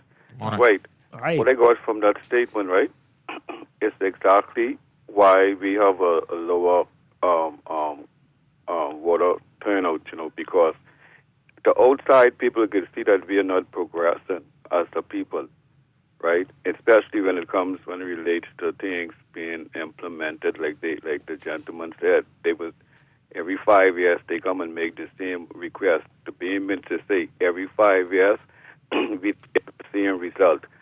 So something is definitely wrong with the Bahamian people, because it appears that people outside know exactly what we need to do to fix the Bahamas, but we are not interested in fixing the Bahamas. I think people inside know as well, but we're not listening to them. We're not listening to them. But you definitely call it. Every day you hear people voicing their opinion on what should be, what needs to be done or what could be done, but the authorities they ignore it, right? So I don't know, but that is not really a good statement for us, because it shows that we are stagnant as a nation, Dwight. That's what I get from that. Yeah. Wow. Thank you very much for the call. Appreciate it. Let's take a couple more very quickly. Good morning, caller. You're on the air. Hi, good morning. Are you there? Hi, good morning. We can hear you. Hey, morning, Dwight. How you doing? Doing well. Right. I just want to make a comment on the topic what you're talking about, right? Okay, some people, the scary part is, right, some people actually aren't intentionally spoiling their ballot, I still pissed off over this, right? Okay. My coworker actually put a tick on the ballot opposed to X. Mm-hmm. Intentionally? Intentionally? Dwight, listen to me carefully. God is my witness. This ain't something. He came back and told me that he asked the lady if he could put a tick opposed to X. Now, the big sign on the door, I read the sign, said specifically put an X on side of the name. Yes, put an X. Did he specify why he wanted to put a tick? Yeah, what's the reason? What did an X? And he's dead serious. The X offend him, or what was the issue? His explanation on that, right, was simply he asked the lady why he can't put a tick. So I trying to tell you, right, some people, it's crazy. Some people aren't intentionally spoiling their ballots. And that's fine. That's well within their right to do that. The problem is that there are people who just don't understand instructions and have some, I don't know if it's learning difficulties. Dwight, it ain't that. It's the comprehension. I keep on telling y'all on the radio station. That's why in school we had English and comprehension. Well, that's what we're saying. A lot of people can That's speak a big English, problem. right? But they can't comprehend basic stuff. Yeah. So that's different from spoiling the ballot. And spoiling the ballot is a protest often, and people do that intentionally, and that is, again, in democracy, that's some fine. people intentionally do it. Mhm. But some people actually putting things on side of the table. Okay, yeah, that's my MP, and then the X, and they actually think that they could do it. Yes. That's the scary part. That is scary. Yeah. Yeah. Thank you very much. Appreciate it. Yeah. People saying, I love him so much. But, yeah, that is a problem. I mean, they could just write that ahead of the, like, you could write that in a letter and just go and deliver it to your Or candidate of wear it choice. on the shirt. I don't know. Yeah, that's Whatever true. you do, you could do that, but you don't have to write that on the ballot. So, again, the education, only the X, nothing more. Nothing more. But we take a lot of things for granted. Final call on this before we get to your messages and then have to take a break. Good morning, caller. You're on the air. Dwight, good morning. How are you? Doing well. Good morning. And Ricardo. being my first time calling since the general election, the swearing in of the new prime minister yesterday. I want to be among those Bahamians to congratulate Prime Minister Davis on his second term as consecutive term as prime minister. And to say, like most Bahamians, we have high expectations for this next 5 years. And as I said in the past, I will be diligent in holding any administration's feet to the fire with the issues and commitments that they have to the Bahamian people.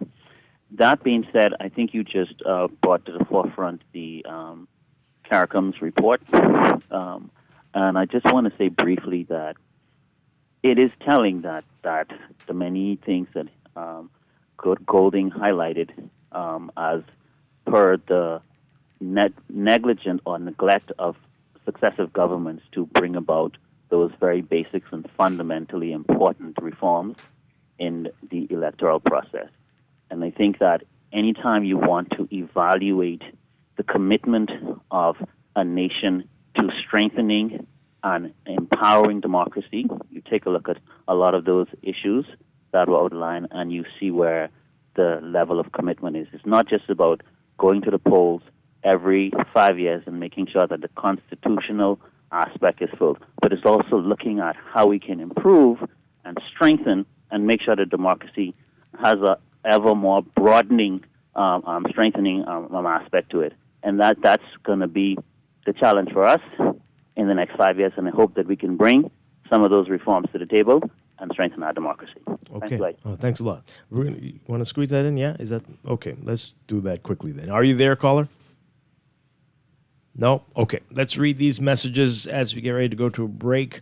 The folks hitting back at the Prime Minister who says he didn't appreciate how divisive and negative the campaign was when they're saying the PLP had all kinds of influencers spreading untruths and being very, very negative in the lead up to the election.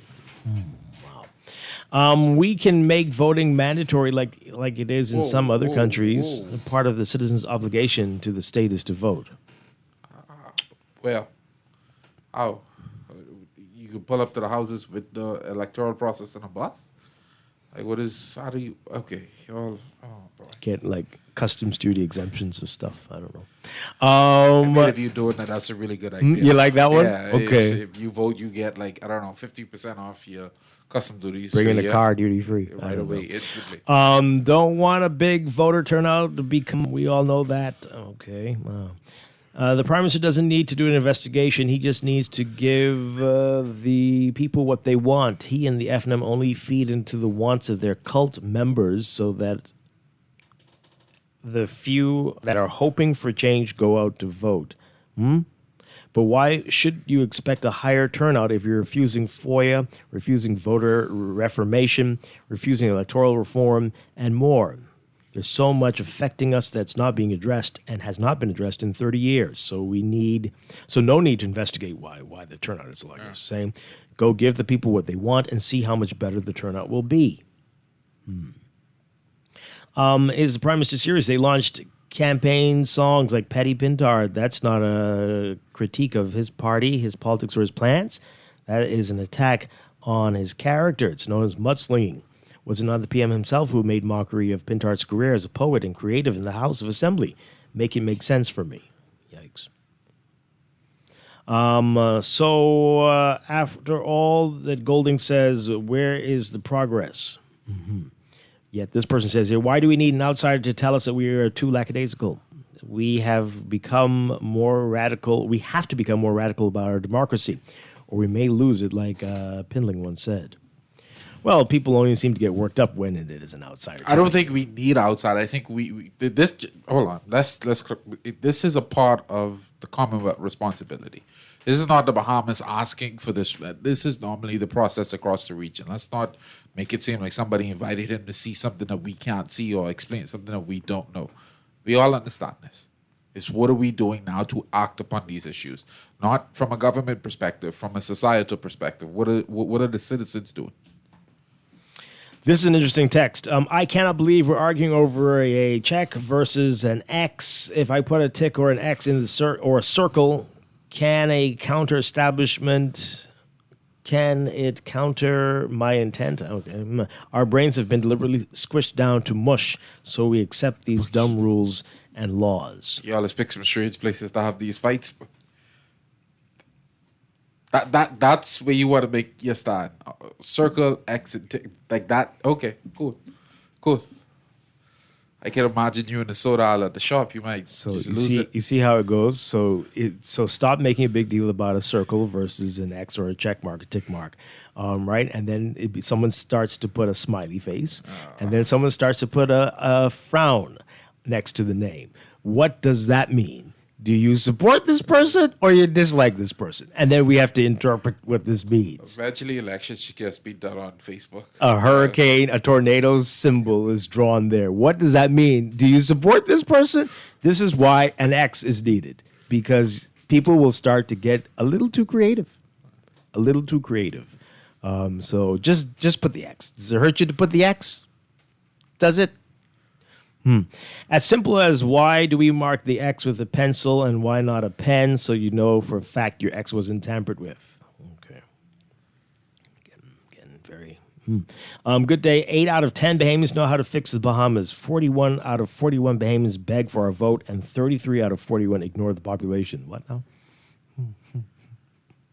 I was told by the lady at the desk that I must put an X or a tick, whoa, next to the candidate of my choice. All right, I can need poll division. Oh, boy.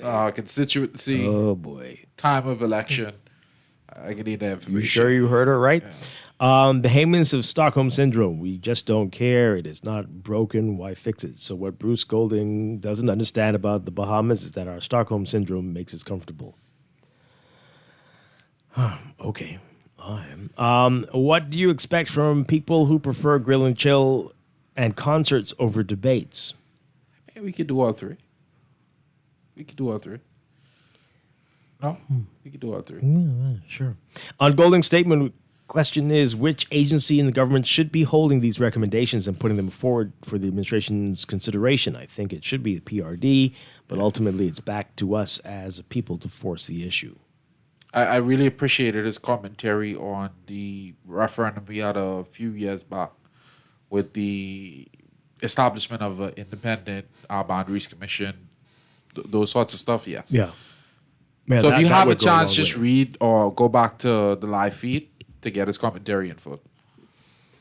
And final few messages here. This person says here, and some Bahamian people always choose to execute non-comprehensive methods of how we vote every term. Hence, this is utilized against proper voting processes. Any good system has the potential to work. Hence, belittling the person's character is not necessary to run a smooth and successful campaign. Proper town hall meetings are needed from the mayor. Okay. We should give students graduating who are aged 18 especially, and perhaps those who are about 16 to 17 as well, a package or something, training and encouragement to open a bank account and get registered to vote. We need the young people. Okay. This is the person who says, yes, I did hear her right, as well as the person who was behind me when I was in the booth. Well, I think you might need to... make that report. Yeah, you're going to have to tell people who that was, because that person... is an agent of chaos. We got to go to a break. This is Morning Blend on Guardian Radio 96.9.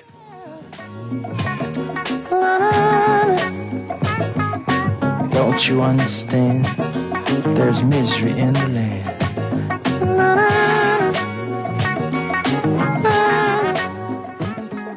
Tired of banks forcing you to use technology to bank the way they want you to? Your convenience is important.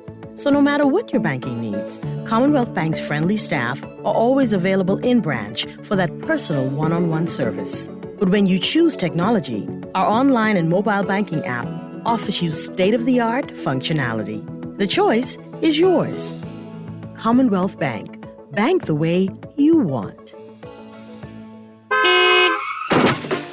No one likes a fender bender. Oh, man. From a little scratch to a full mashup, NUA Insurance has got you covered with auto insurance tailored to fit your needs and budget.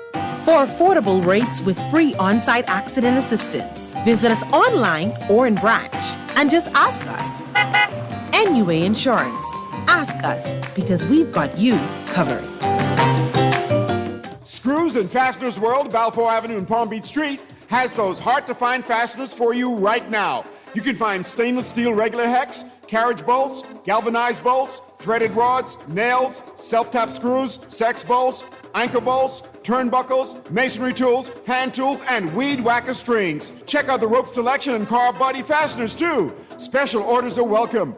It's your #1 fastener store. Screws and Fasteners World, Balfour Avenue and Palm Beach Streets. Call 326-1976. Are you a tourism business owner or ready to become one? At the Tourism Development Corporation, we work with tourism entrepreneurs at every stage, turning ideas into thriving businesses and helping existing ones grow. From business development support and funding opportunities to targeted initiatives and strategic partnerships, we're here to help you take that next step. Build your future in tourism with the Tourism Development Corporation. Visit tdcbahamas.com to learn more. If you're done with gas prices burning a hole through your wallet, stop paying the price and start driving the solution. A BYD EV from Easy Car Sales comes with an 80% drop in your fuel costs. So wave goodbye to gas lines and charge while you sleep. For 8 years, drivers like you have been breaking up with the pump and waking up to freedom. It's more than a car. It's a new way to be. It's a BYD from the one and only authorized dealer in the Bahamas. Visit easy242.com to learn more. Planning for retirement can be overwhelming, but with CFAL, it doesn't have to be. We offer tailor-made individual, group, and pension solutions that take the guesswork out of retirement planning. Whether it's for you or your company, don't leave your future to chance and let the trusted hands of CFAL's experts guide you toward peace of mind and financial stability. Low upfront costs and affordable monthly payments make it easy for you to build wealth so you can live well. Visit us at cfal.com to start on your path toward financial freedom. CFAL, growing wealth for future generations. This is Guardian Radio 96.9 FM, streaming on GuardianTalkRadio.com and the Guardian Radio app, Nassau, Bahamas. You say we won't be led astray. So blind from signifying your opponents, showing them always lie.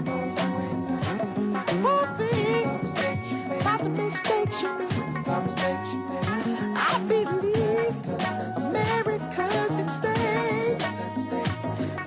Busing is an issue. Come on, let me hear your plan, mister. Cause if you got a plan, if you got a master plan, I got the vote for you. I got the vote for you. You're the man. We are back with Morning Blend on Guardian Radio 96.9. Dwight Strachan along with Ricardo Wells. Changing gears a little bit. Still talking about elections here, but we've got public domain. We've got Mwale Ramming with us this morning. Public domain. Almost everybody should know about public domain by now, but for those who aren't familiar, let people know what public domain is all about. So Public Domain is a national market research firm. Most of the time the public hears about us, it has to do with elections, but that's a small fraction of really what we do.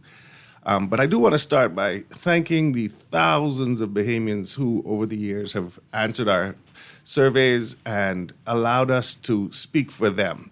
So a lot of times, people will hear me on the radio or hear some report that I did, and they'll say, "Oh, that's his opinion." I've never given an opinion on anything publicly. I normally come here and I say, "This is what the Bahamian people are saying." Mm-hmm. So I really want to thank the Bahamian people who've answered all of our surveys, because it really does allow me to speak for them. Yeah, great stuff. All right, so when did you all get started? How long has it been? Been 16 years. Wow, okay. All right. So let people know how you do this, how you conduct a survey. Is it an idea that comes to you, or do clients approach you, and how it works? Because I have some ideas. Well, there's not one answer to that, right? So sometimes we will do a survey so that we can, like I said, we want to be the voice of the Bahamian people. So sometimes we do a survey ourselves and we publish it and we say, this is what the Bahamian people are saying. But most of the time, clients come to us and say, I want to know X, I want to know Y. And then we develop a questionnaire and we administer the questionnaire. The important thing that I always remind people about is you have to have a random sample. So we use what's called RDD, random digit dial. What that allows us to do is to be representative. Because with a random sample, I can say, speaking to 800 people, I know that I've gotten a broad perspective of Bahamians. There's, some other, I can nerd out on it too. There's some other stuff we do, like we use quotas to make sure that, we speak to 52% female and 48% male, because that's the population of the Bahamas. But we really try to make sure that we speak to a broad cross-section and we get everybody. So the random sample is what's important, because, if you stood on the corner of Parliament and Bay Street and, surveyed 800 people, there's a 0% chance you're going to get my Grammy. So the thing about the random digit is every single Bahamian should have an equal chance of being surveyed in your survey. And if you don't have that, then you don't have a real random representative sample. So, we've been doing it for 16 years in the Bahamas. So, thousands and thousands of Bahamians have given us their opinion, and we really appreciate it. Right. So, I've been a part of these surveys several times. So have I. Is that normal? Right. Should is it only everybody who has a phone, or? Well, a few years ago, we switched. So part of the rules that we followed don't allow us to have a respondent incur a cost. So up until a few years ago, if I called your cell phone, I would take up your minutes. Right. That changed when we got voice over IP. Okay. So now it's not only someone who has a landline, we call everyone who has a landline or a cell phone. Okay. And yeah, it's the weird thing about random really is random. I've been called, and then I've gone years with not being called, and then I've been called within the 3 months, because that's just the randomness of, we use the first three numbers of the phone number. So, for example, let's say 376, and then the computer randomly generates the last four. And then the computer also randomly decides the order in which those numbers will be called. So sometimes I'm in the sample, but I don't get called because I'm the 200,000th number that we're never going to get to. Wow. Okay. So, and one night I got called, my Grammy got called, and my dad got called all the same night. Right. All right. So, you said you had some suggestions. I just want to know, how far are we from I don't want to call it like a post-election survey, but exit polls. How far are we away from that? Exit polling is incredibly expensive, and that's the problem with it. It's because you have to have people at every single polling division across the country. But 10,000 people over there with nothing to do on election day. No? Oh, well, then we need to go meet with you to make that happen. Right. But it really is, the problem is I've never seen an accurate exit polling, because there's so many polling divisions, and it's just manpower, right? You have to have someone, at least one person, at every single. And then you have to make sure that you're then doing a random sampling of the people that are leaving, right? So if you're only sampling people who are wearing blue, well, we kind of know what your exit poll will say. But if you make sure you're getting everybody, it's very difficult to do and very expensive. Yeah, and I guess with some of the restrictions on broadcasters, it might not be worth it, because it's not like you can report on it until after the election, and then what's the point of that? But you can also take particular issues to understand how people feel about those issues. So, like, you could take something like healthcare, you could take something like national security, and understand, hey, this is what the thought process of voters were at the polls that day. Like, you could use that information. But you can also do that beforehand, and Yeah, that's the thing. That's the thing I really want to talk about. Data doesn't belong to a particular party, a particular person. Anyone can go out and get data. So, if you want to know what people are thinking about healthcare, then you actually do some polling beforehand, and you do some focus groups, and you say, okay. The difference between a poll and a focus group is a poll will give you the statistical number. 87% of Bahamians say this. But the focus group will tell you to help you understand why they're saying this. So that allows you to speak to people where they're at. So, let's say if healthcare was a big deal and, we did a bunch of focus groups and everyone was saying the reason it's a big deal because my premiums are too high. Then you can decide to say, hey, let's go figure out how we can lower premiums for people. But that is something that should be done before, not as people leave. The same thing I think that the low voter turnout, we should have been trying to figure out why Bahamians are not wanting to go vote. Right. Now, honestly, we have seen over the years the number decline. The number of people who say they're not going to vote increase in our polling. And we have not done a good enough job of understanding why that is. Mostly because whoever my clients are at the time was like, well, if you're not going to go vote, I don't really want to know what you're thinking because I can't influence that. Right. But it's as a nation, we really need to understand that because up until 2021, we had really high voter turnout. And I've been telling people, I said in 2021 it was low, the 2 by-elections was low. Now we have to ask ourselves, is this our new normal? Yeah, wow. The other question I had is there conversations between your company, the government, to kind of make this service mandatory in our dialogue? When I say mandatory in our dialogue, to ensure that we have ideas or concepts from the general public when it comes to the decision making being made in our government? Not so far, but I think that's the natural next step is data. Everyone now is looking for data, whether it's business or government. Everyone wants to make decisions based on data. And for me, that's a really, really good thing because we've been doing this for 16 years here in the Bahamas. But I did it for 20 years before that in Canada. And Canada, the government looks for data on everything. And not only the government, banks. So before a bank issues a credit card, they do a focus group on that to see what that credit card should look like, how it should feel, what colors it should be. Everybody is now starting to turn towards data-based decision-making. And that for me is super, super interesting because the people will actually have a voice without knowing that they have a voice because they're participating in the research that we do. Yeah. So before we get to the poll that you did before the election, tell us more about the clients. I don't have to give us their names, but what are they doing what you just talked about in their decision making, or what are you normally seeing from your clients? We're seeing a lot more clients who are looking for a lot more data on a lot more subjects. And that's very encouraging for me because it's not simply, are you going to vote for me? It's what is important to you. And I tell people, if you look at what I do for a living, you have $10 in your pocket. You're going to spend that $10. My client is trying to figure out, how do I make you spend that $10 with me? Or in this case, you have a vote in your pocket. I want to know what policies I should be putting forward to make me more attractive to your vote. It doesn't mean we're coming out there to lie, but they really do want to understand what's important to you. The same thing with a company who comes into, let's say, an insurance company. You're going to get insurance. All I want to know is, how do I make my client the most attractive insurance to you? And that's when people actually get to have a say. And that's what I really like about my job. Yeah. So a couple of people are messaging this. They're asking, well, how come I've taken part in these? Because a lot of the time, I don't think it's every time they ask if you're in the media. But often that is asked. So why is that asked? And is that all the time or only sometimes? And tell us more about that. So that's a North American standard. So if you're in the media or in advertising or in any way political, we kind of don't want to include your opinions because you might be biased based on the job you have.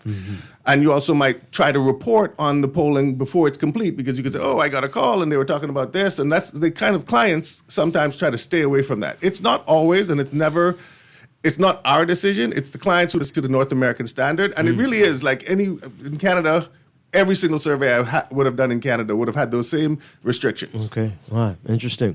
All right. So let's talk about this poll that was in some circles quite controversial. It was. But let's talk about that. Can you say who the client was, or was that your idea, or how did that come about? So that was research that we'd done for a client, and the client then released the data. And I got vilified in some circles when it was released on Monday. And I did kind of want to go around and explain to people how polling works. Anyone can get one poll wrong if you get a bad sample. It's like anything in life. You know, you if for some reason that sample that I created that time to make that call had wrong numbers in it, too many in Abaco, not enough in Exuma, it can happen. It's not the norm, but it can happen. And I really wanted to say, you know, people really don't understand polling. At all. And they'll come to me and they'll say, I saw one of the comments was, well, I went on SurveyMonkey and it said for our population we should have 1,100. I've been doing this for 30 years, and I've been doing it for 16 in the Bahamas. I have a better understanding of the science behind it. So we decided, you know... They're telling you your sample is too small. They say the sample's too small, Right, okay. or they say, you know, you didn't speak to me, or you didn't call Grand Bahama because Grand Bahama doesn't feel that. One thing that I've realized over the years is if I produce a report that says anything, I say the Saxons are the number one junk in the group. If you don't agree with those results, you end up saying, man, that man don't know what he's talking about. If you do, you're like, oh, he's a genius and he does a really good job. I never come out with my opinion. This is not my opinion. This is what the Bahamian people are telling us. Right. When we started, we said we really wanted to be the voice of the Bahamian people. And then a few years later, we did a survey, and 88% of Bahamians say they support the death penalty. So I went to my mom and I said, I'm not going to release that. And she said, why? I said, because I don't believe in the death penalty. And she goes, did you say you wanted to be the voice of the people or you wanted to be your voice? And she was absolutely right. Right. I don't always agree with the results of what I find, but it's what Bahamians tell us. All right, so let's talk about what came out of this for those who might not have seen it, and what you got right and what you got wrong based on what happened at the general election. The numbers, so there's a lot of, there's a science part of it and there's the art part of it. The art part of it is really reading what the full data is telling you.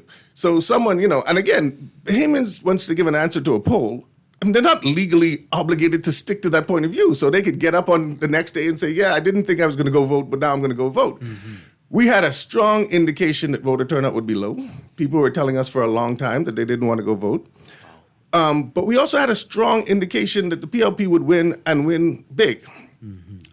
We had low enthusiasm for the FNM. And again, this was one poll. And I don't know if I would die on that hill on one poll. And no one should. You should never see one poll and just say that's the gospel. But we've been polling for months, and the same result came out every time. So all of your results had the COI placing second? It did have a COI placing second, and then this is where the art comes in. I didn't believe my numbers because I've been there before. So the same thing happened with the DNA. The DNA at one point was polling at 35%. And obviously, they didn't get that high. So I even internally have been saying, I don't believe the COI support because it's going to come crashing down. We've seen it happen before. And even me, I got that wrong. It didn't crash. I thought it was going to crash down to 5-6%. I was wrong, but it wasn't the 22%.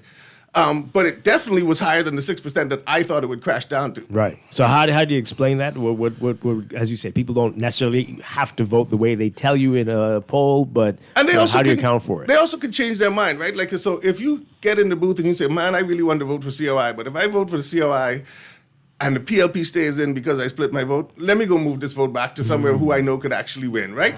And that is what we did post-election research on DNA, and that's what happened with the DNA. People who were going in there saying, I vote in DNA, I vote in DNA. That's why I asked the post-election question exactly. earlier. Yeah. They went in and said, man, I couldn't risk it. I had to put my vote back to somewhere safe. And so for me, it's still surprising that COI got the 12% that they got because I didn't think their support would hold, and it did. So I guess it was an indicator that they would do better than people thought. Exactly. Yeah. All right. So what else should we take away from what you found with the polling? I think that, you know, the difference between this election and the other elections that we saw, because it's easy, we've been doing this for 16 years, so we started in the 2010, but our first election was 2012, and we saw all of the undecided voters broke for the opposition. Right.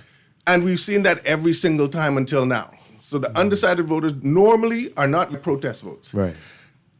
The big thing here was we saw that the incumbent government had the highest voter intention that we've ever seen. And so this was different than all of the other ones that we've done.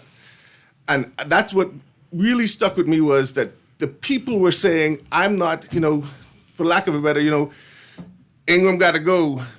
Perry got to go, Minnis got to go. We did not see that sentiment in the polling. Right. But Wow. forgive me if you don't have this information on hand.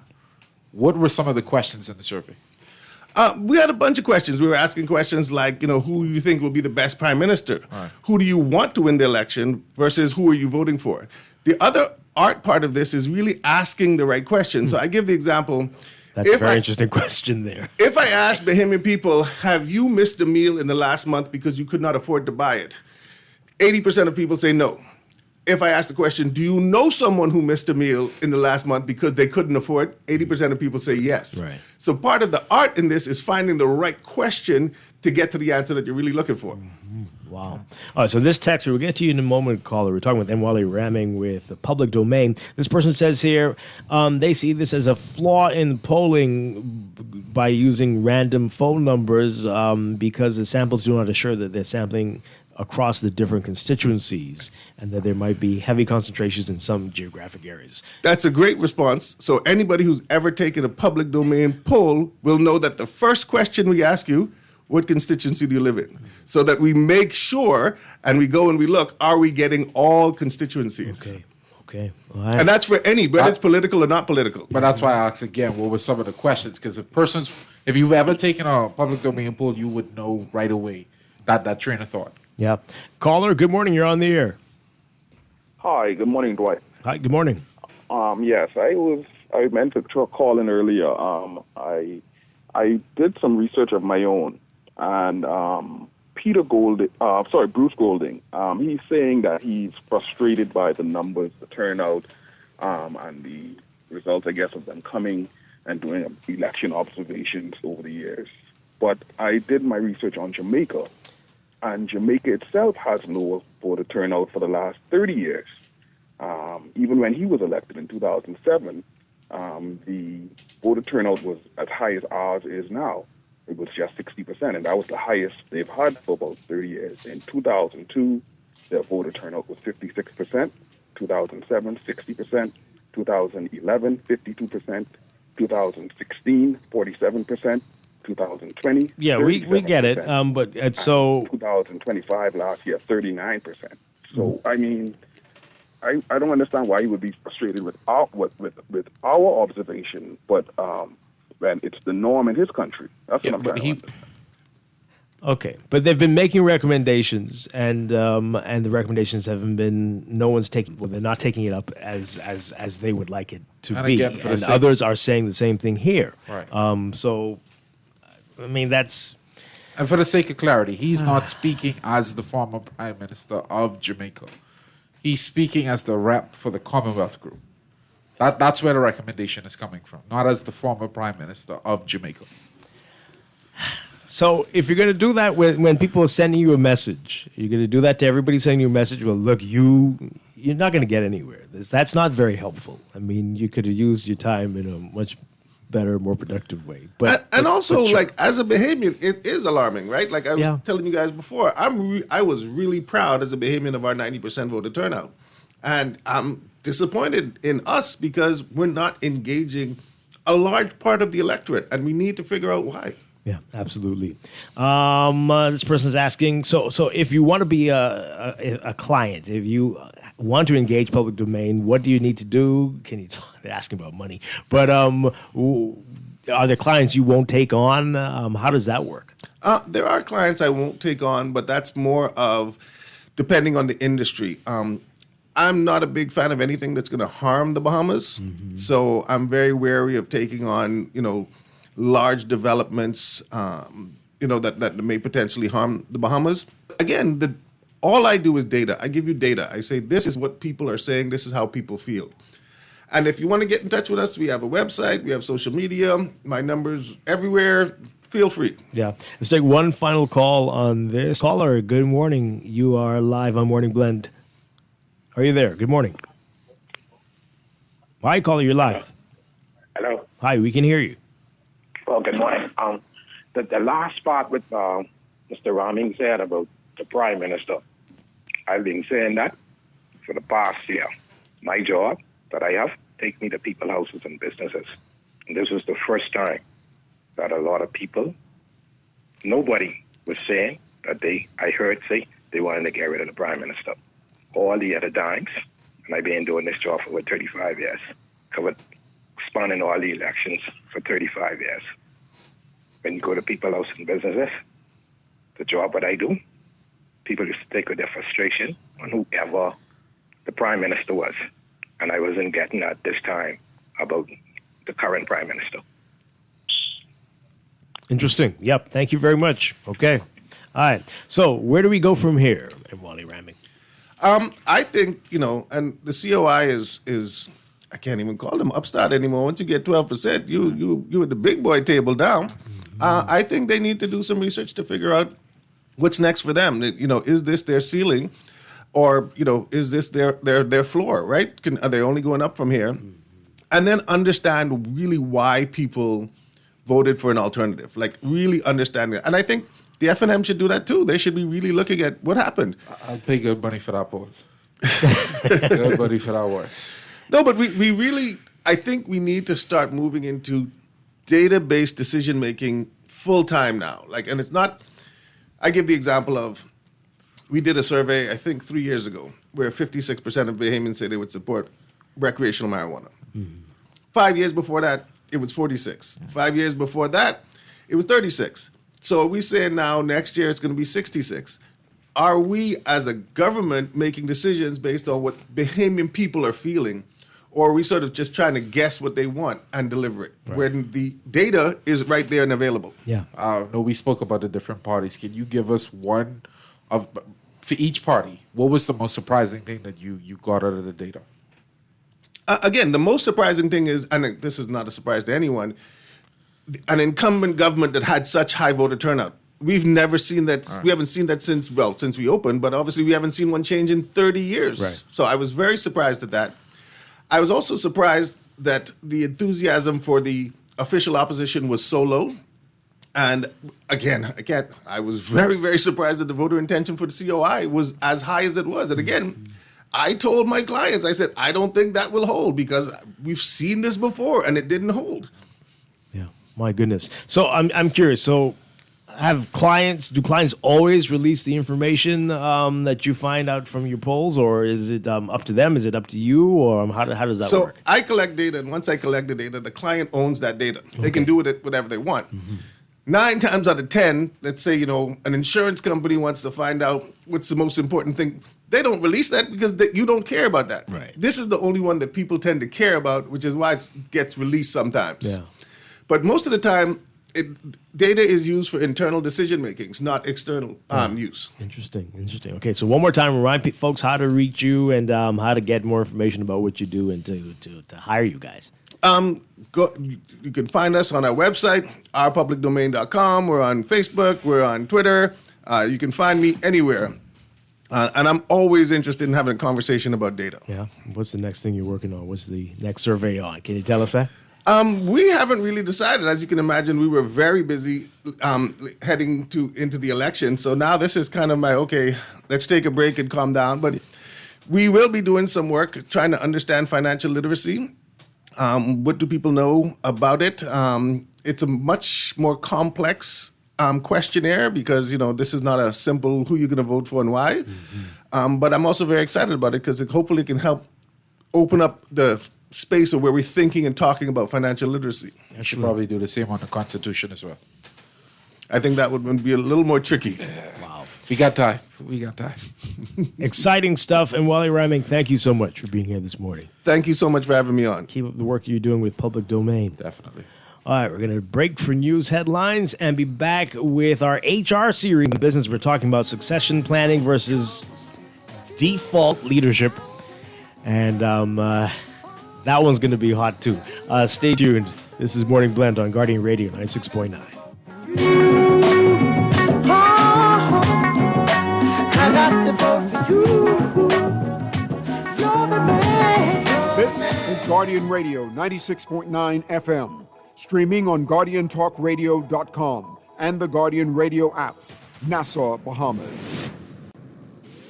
The views and opinions of the hosts and guests are their own and do not necessarily reflect the views of the management and staff of Guardian Radio.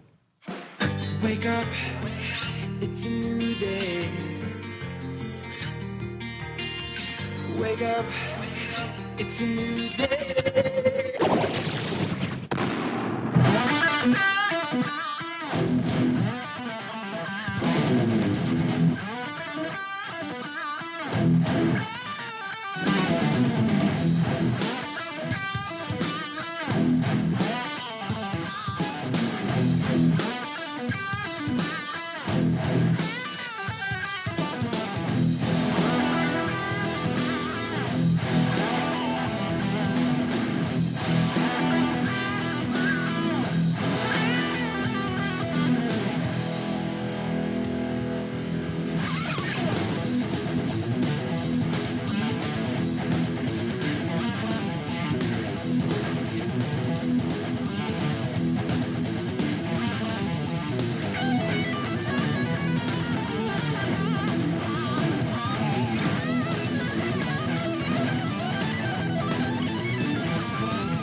Good morning and welcome to Morning Blend Business on this Friday, May 15th, 2026. Welcome back to our Morning Blend listeners. Once again, I'm Dwight Strachan along with Ricardo Wells, and it is time for a monthly HR series. Indeed. And Ahmad Rashad Thompson is back with us. Good morning. Good to have you with us. Good morning, sir. Good morning, Dwight. Good morning, Ricardo. Good morning, Bahamas. It's great to be back with you in studio.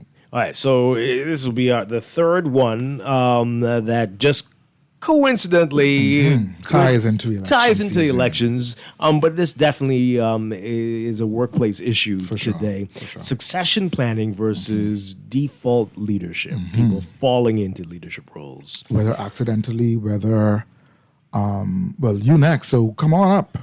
You've been here the longest, so right, you might as well. You got the most degree, or you to your point, you've been here, you've enjoyed the tenure of the organization the longest, so you got to be next. Yeah. All right. So, where do we begin? From what you're seeing, especially with clients, what percentage does succession planning and others just with the default route? Right. So here's what's happening, Dwight. In organizations today around the world, we find that the percentage of individuals, of organizations actually understanding what succession planning is and succession management is very, very different.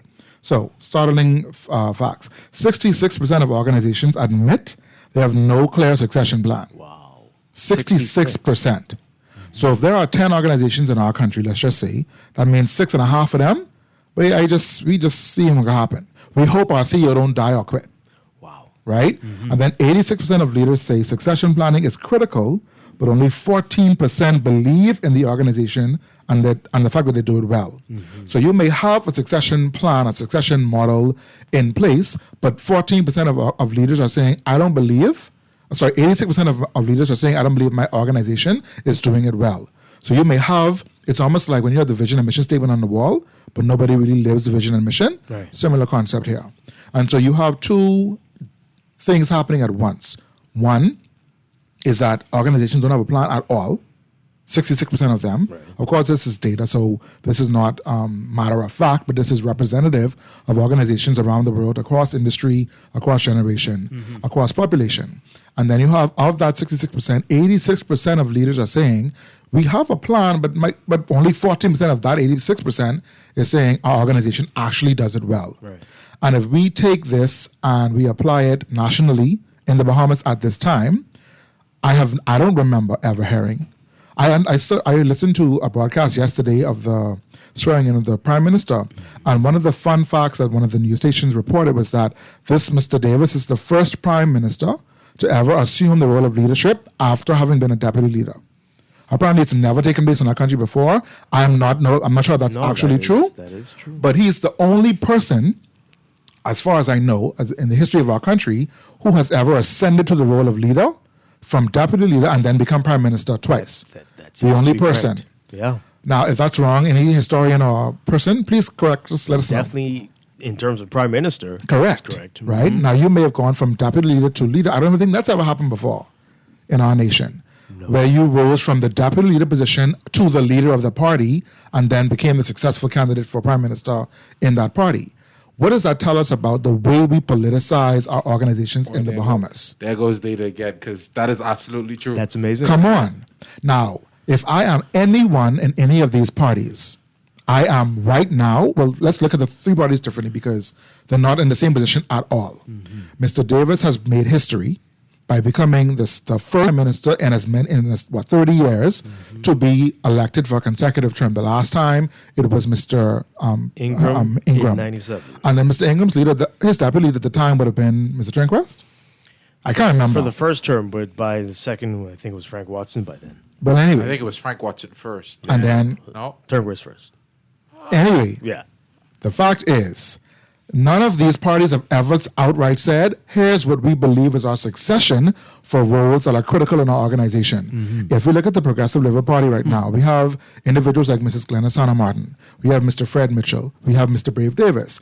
We have, who else is a stalwart and has been around for many, many decades now in that party? If I am Mr. Davis, I am by 18 months into this term, identifying individuals in this party or aspiring leaders that want to join the party for certain key demographic roles.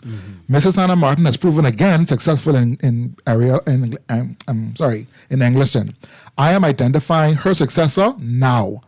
She is taking that successor into the community now. Hey, we are priming someone. She might run again. She might. I don't believe that's sensible to do. Oh, wow. I believe people like Mr. Hannah Martin, who have done, tremendous work for our nation, should now become consultants to the government. Because she knows people like her and what they know.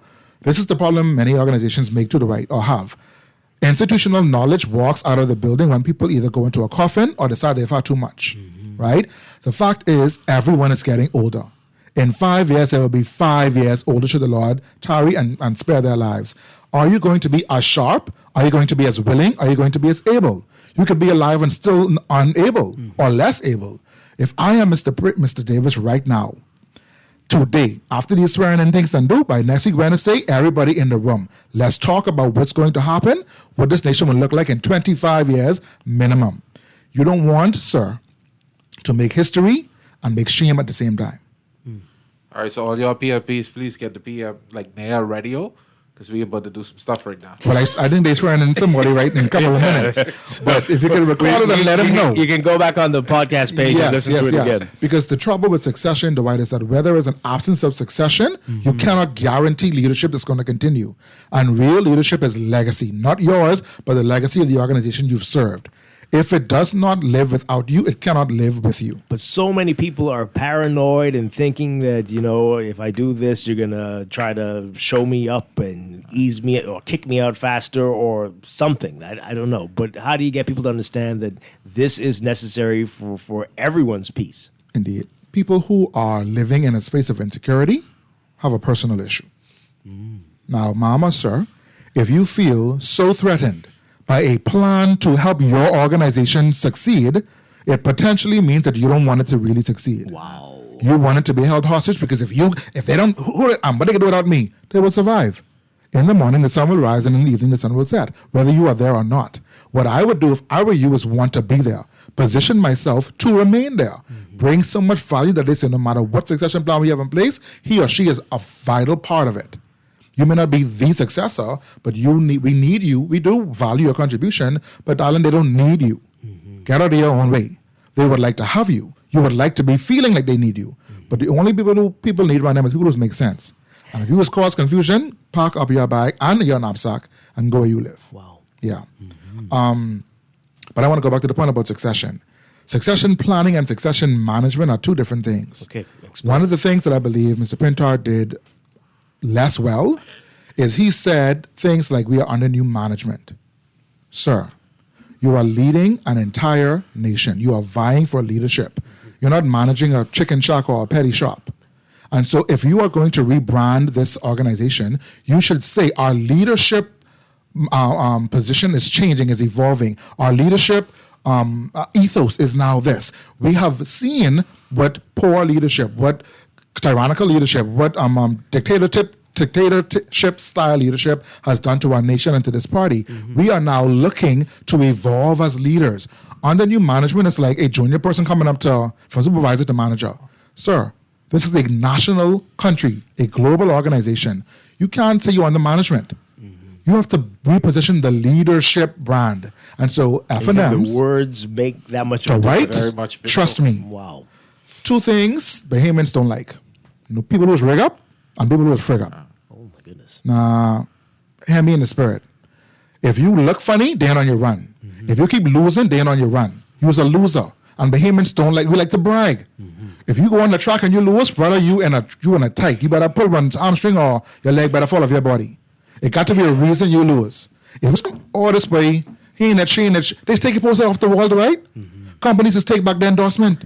They just take you off their branding when you lose too much. So you can't reposition a losing party as under new management.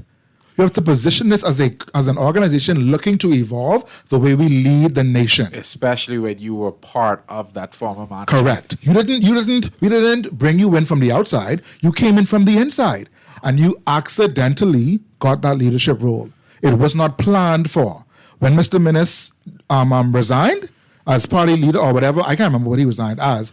I don't know what they do. I don't know the process to it. I'm not a political science person, so please, y'all, guide me. Correct me if I need to be corrected. But ultimately, it wasn't a plan that you would be the next leader. I think it just happened. And when you happen to fall into leadership, you happen to get it wrong sometimes, right? And when you position it as a new management thing, you're in trouble. This ain't that. This ain't a store. This ain't a franchise. This is an organization that's leading national situations. You are leading hundreds of thousands of people into their future. Yeah. And if you're going to position it as a new management, when the same managers were all there under the last management, I really ain't sure I believe you. And then you go and you lambaste rather than inspire. Yeah. People need something to believe in. And I don't think these other two parties gave people enough to vote for or even vote against.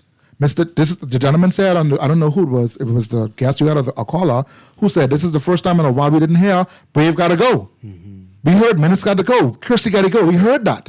I didn't hear, I remember when this government had first gotten in, one of my Facebook friends, she was doing like funny stuff. She was saying, I just dropped one pothole, Brave gotta go. Right. The rain, the clouds staying in the sky too long, Brave gotta go. She was making sport of it. But that lasted for like a week. And I did not hear that sentiment anywhere during this election cycle. Nobody really condemned him.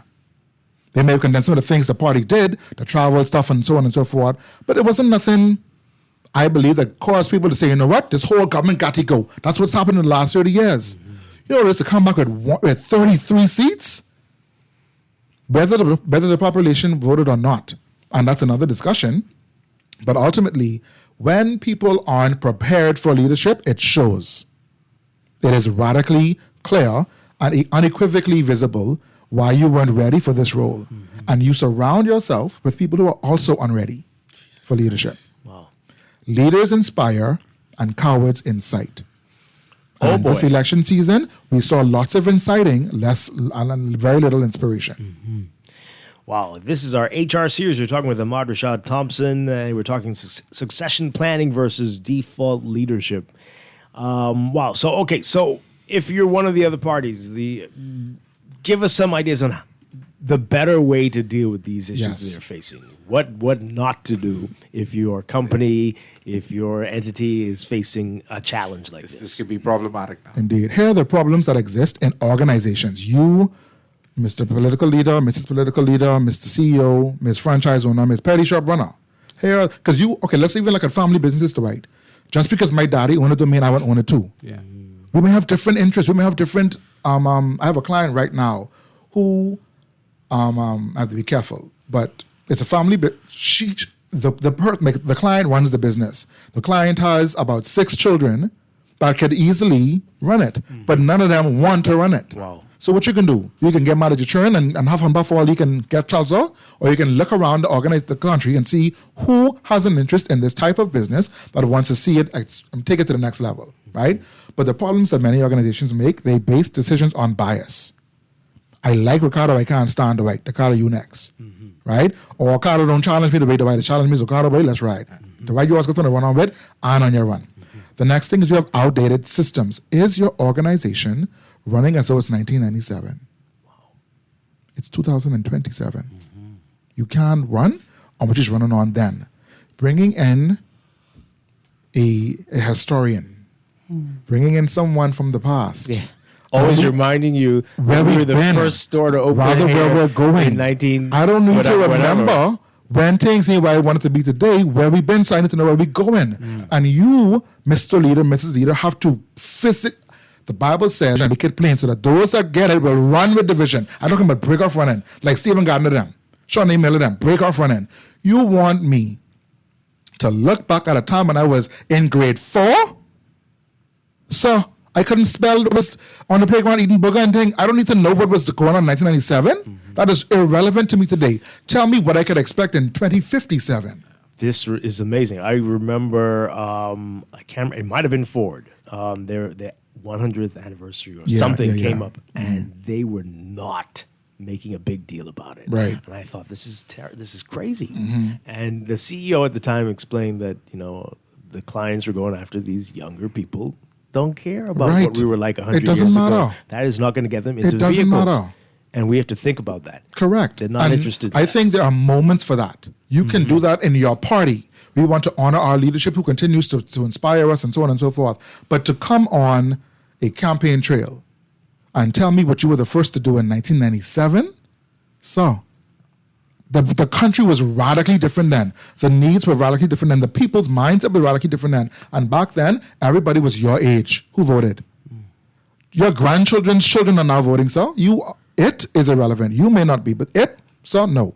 So you should have come on that stage and tell me what you could look forward to under this new management. But you tell me what you did. You tell me how you made the country better. You tell me how this man ain't never done nothing for y'all yet, and he probably won't get a chance to do it next time. You tell me who to watch out for, because if they get in, they can never get out. But you won't tell me yet what this man will do for you. The next problem we have is a lack of data. You heard the gentleman come on just now and tell you all the data that we're compiling. If I am Mr. Philip Edward Brave Davis, every ounce of data I could find, I'm going to use and then publicize. Secret. Let people know where the challenges are, where they're coming from, and who's experiencing them the most. And then I'm going to put my cabinet to work to solve them. You all go out and get elected again for the next 15 years, or wish you did. I only got 5 years left if I'm him. Now, he and me and I and him, so you may say he got 20 left. I ain't sure. But if I'm him, and I'm going to be 85 by the time the next bell ring potentially, I want to leave this situation so set up that y'all think I was talking to Mr. Pinlin now. When y'all children inside of children, I want you to be talking about Brave. That's what I'm thinking about. And not because you could talk about Brave, but because I did something to make our nation better for 50, 100 years to come. Does that make sense? And I don't want to shift the conversation, but I do want to commend, because this last campaign from the PLP was the first time in a long time I've seen a government actually decided that I want to run for re-election. I want you to pick me again. And here's why. I've never seen that before. See, that's the problem, Ricardo, because for 30 years, we've been settled with, get them out of here. They ain't making no sense. But we just raggy one another down to the ground. What sense does that make? Mr. Davis spoke plainly and calmly. Listen, y'all, we ain't finished. We have work that we want to continue. Did we get everything right the first time? No. Will we get everything right the second time? No. But why would you want to risk the progress that you've seen? If you haven't seen it, that was key. Give us a chance to see some more. Right. We don't want you to vote us out. We don't want you to vote them, and we want you to give us another opportunity. He asked for what he wanted. And the people, and obviously, gave it to him. He stated plainly that, hey, there were mistakes. We had these missteps. We had these mishaps. But this is what we want to do to correct it. I must admit, that was the first time I saw it that well presented. I don't know who was behind the scenes pulling the plug in, making those statements, but that was clearly stated. Also, the problem with succession planning is no transparency. Big secret in the ivory tower up there, and all of a sudden, announcement. Ahmad Shah Thomas has been appointed to... Who is my... Then we have an issue with undeveloped talent. So, you are sound, you make sense, but you don't know what it takes to run this thing. You've never had any exposure. I say it all the time, Dwight, especially to my clients. Exposure is so much more valuable than experience. Wow. A person who has had enough, there are 1, 2, 3, 4, 5, 6 chairs in this room. If I've sat in all 6 of them in some form or fashion, I understand what it takes to do or perform in all 6 of them. But if I've only ever sat in and performed extremely well in one of them, never had a chance to understand what it takes to run the other 5 of them, when I start to be in charge of a 5 of them, I'm lost. Okay? So the talent may be sound, but just underdeveloped. It's almost like you can have all the ingredients for a lovely cake, but if the cake ain't baked, you can't enjoy it. Right? All the ingredients are there for success, but if the cake, if you open the oven too fast, it could fall. If you won't let it do this and do that, it could do all these things. The last thing is silos and cliques. Y'all, stop creating silos that are going to stifle your organization. Share the plan. Share the vision with your organization. Let them see where we are going. Let them also see where they fit in that journey. And let them know where they are on that journey. Dwight, you have extreme potential, but so much dies in potential, Dwight. And organizations to move beyond potential and focus on capacity. Does Mr. Printer have the potential to lead? Yes, he does. Did he appear to have the capacity to lead? Maybe not. There's a big difference. And people are now interested in capacity. What can you actually do? Not possibly do. Potential is where Mr. Miles Monroe said it. That's where the graveyard is. That's where all the talent is. Potential is all through the graveyard. But capacity is walking around in halls. And if you can make a decision and actively communicate your vision behind that decision, people can ride with you. Yeah. I guarantee it. We are getting a lot of great messages on our text line, and you can continue to text us, 422-4796, but you can call in as well as we talk with Ahmad Rashad Thompson about succession planning and versus default accidental leadership.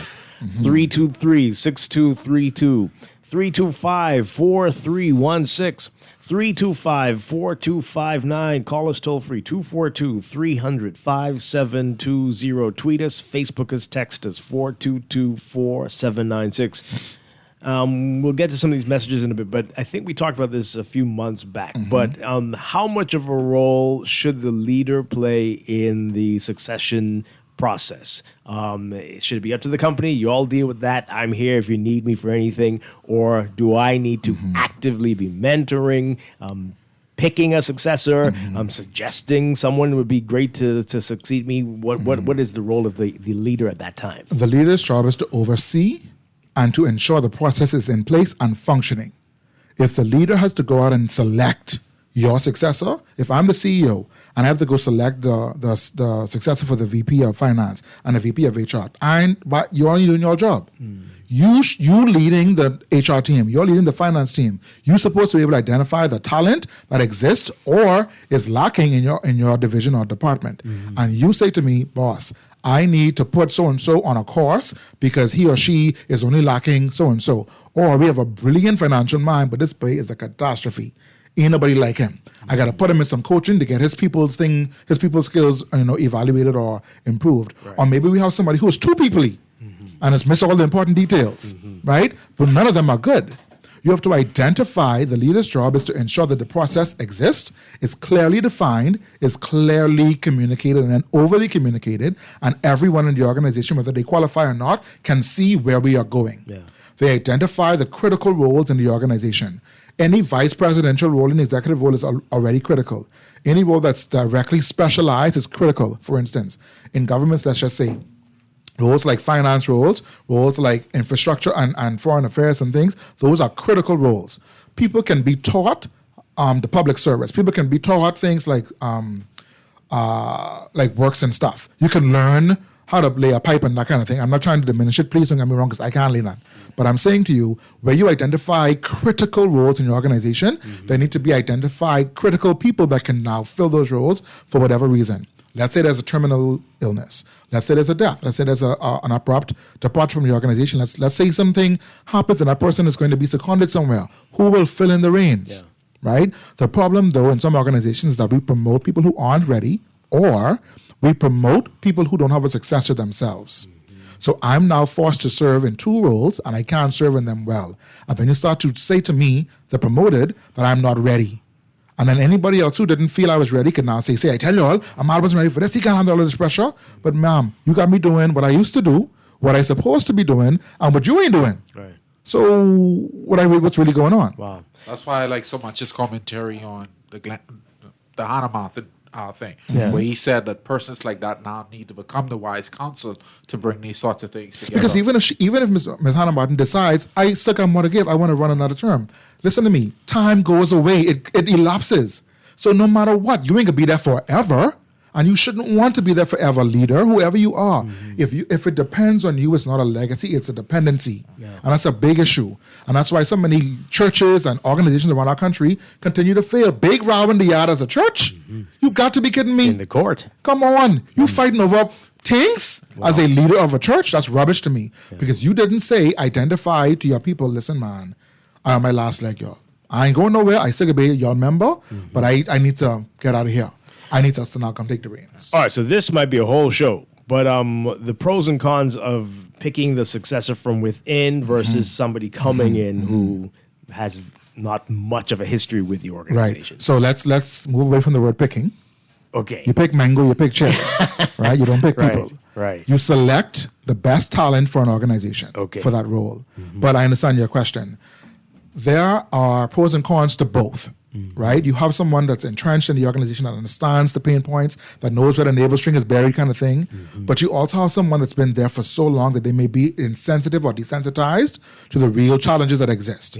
Because they know everything is, man, that ain't no big issue. All we got to do is fix the thing and click the thing and it's work. But somebody coming in with fresh mindset, fresh insight can say now, wait a minute, how come we never try this? Or why do we never do this? Or why is it still here? They can ask different and fresh questions.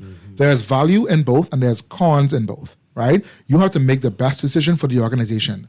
What's in the person's mind? What is their mindset regarding the evolution of the organization? You don't want someone that's going to keep what they met exactly how they met it. That's not growth.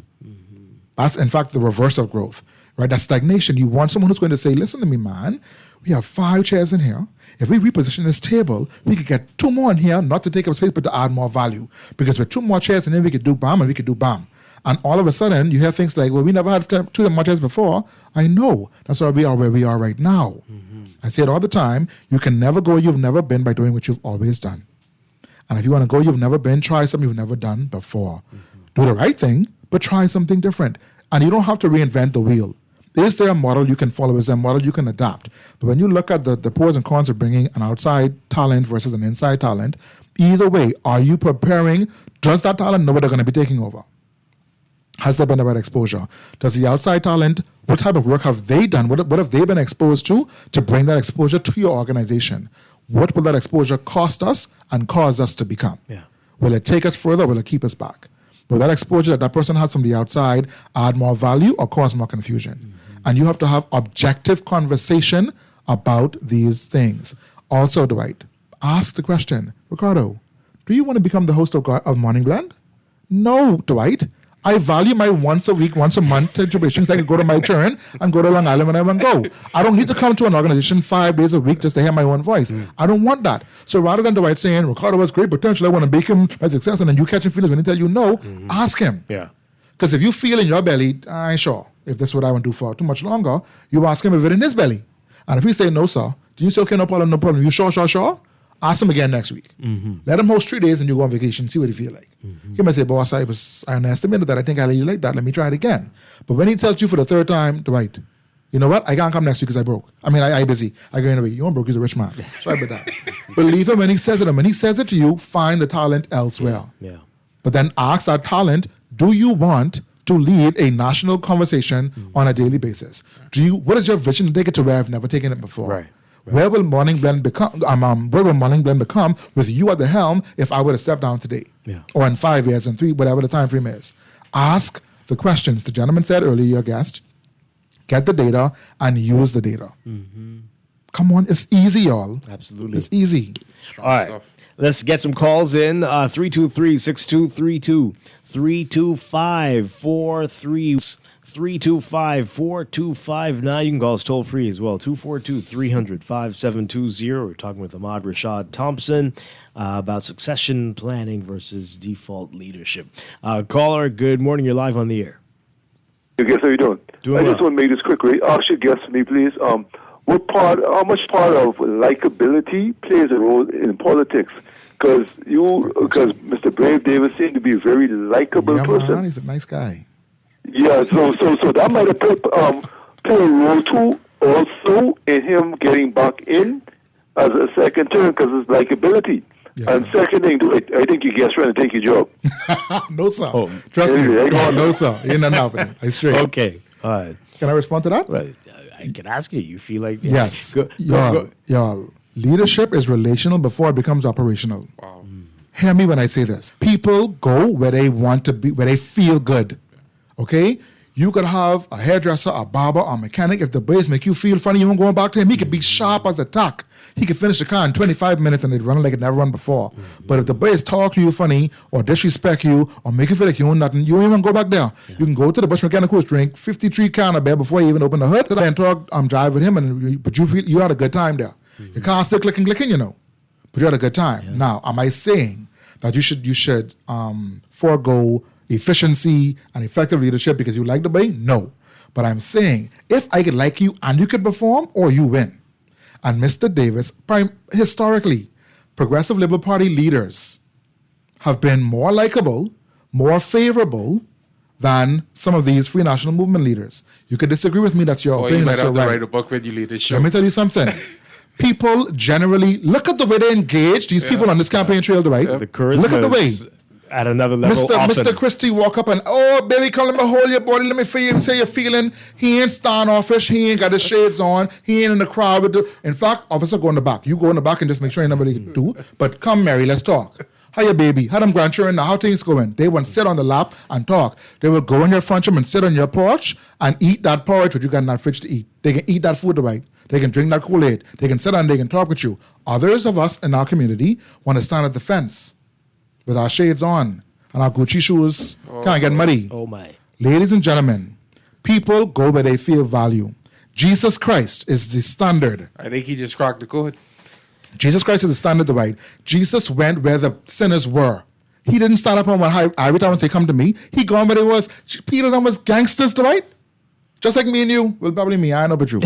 Okay? And Jesus gone where they live and say, man, listen, y'all, it's a better way, you know. Right. But you got to choose it. Wow. Choose, Mr. Davis said. Some serious progress. words coming from Ahmad Rashad Thompson this There morning. I am. This person says here, what if you are a leader who trains your officers, gives them opportunities for professional development, gives them information, documents, etc., and they don't read and do not show passion for the organization? What should the leader do? Please go and find somebody who does have the passion for the organization. I just said it. If Dwight asks Ricardo and Ricardo say no, believe Ricardo. Mm-hmm. Okay? Potential is not enough to get me to my next level. Is there an interest in this? Do I want to be a leader? If I'm Mr. Davis, I got asked my cabinet, who all one day want to be prime minister? Put up your hand. Oh my. How bad do you want to get prime minister? It's going to be a tornado-like sound when all those hands come up. The place will shake. But you can imagine if 33 people, hold on, you can imagine if 30 people say me, What? I won't be It'll it. be 50 because all the aides and everybody too will No be problem, me. right? Now what he does, if I'm him, is, okay, which of you feel readiest? And then he tells them who he feels is readiest to succeed him or whoever else in the party in 10 to 15 years. My goodness. Honest, transparent conversation so they can know right now, okay, Ahmad, you can't be prime minister in 5 years because you still is too so-and-so with your constituency. You got to get it together. Now I putting you on a plan and this second term to show me what you can do. We already had one from Luther say he was ready in 5 years. He actually said he was going to take a break, but he didn't take the break. He came back. All right, so put his money where his mouth is. But if I'm Mr. Davis, here's why you can't get it today. Here's why the people will vote you out. Put him on the plan to correct that issue right now.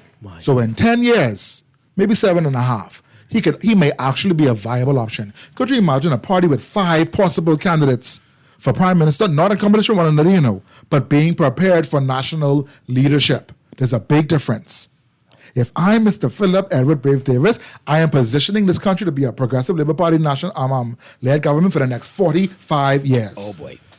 That's what I'll be doing if I was him. Wow. Let's take this call. Good morning, call. You're on the air. Hi, are you there? No? Okay, this texter's asking, Ahmad, now that the election is over, I am afraid of getting victimized at my job because I went to political rallies and my face was shown on TV. Ah, Jesus. In the crowd of people. I was wearing the party colors too. How do I handle getting called into HR for any issue when I know that it would be for going to the political rallies? Okay. So here's what I would say to anyone who chose to exercise their right to support a particular party in our nation. 1 + 1 is 2.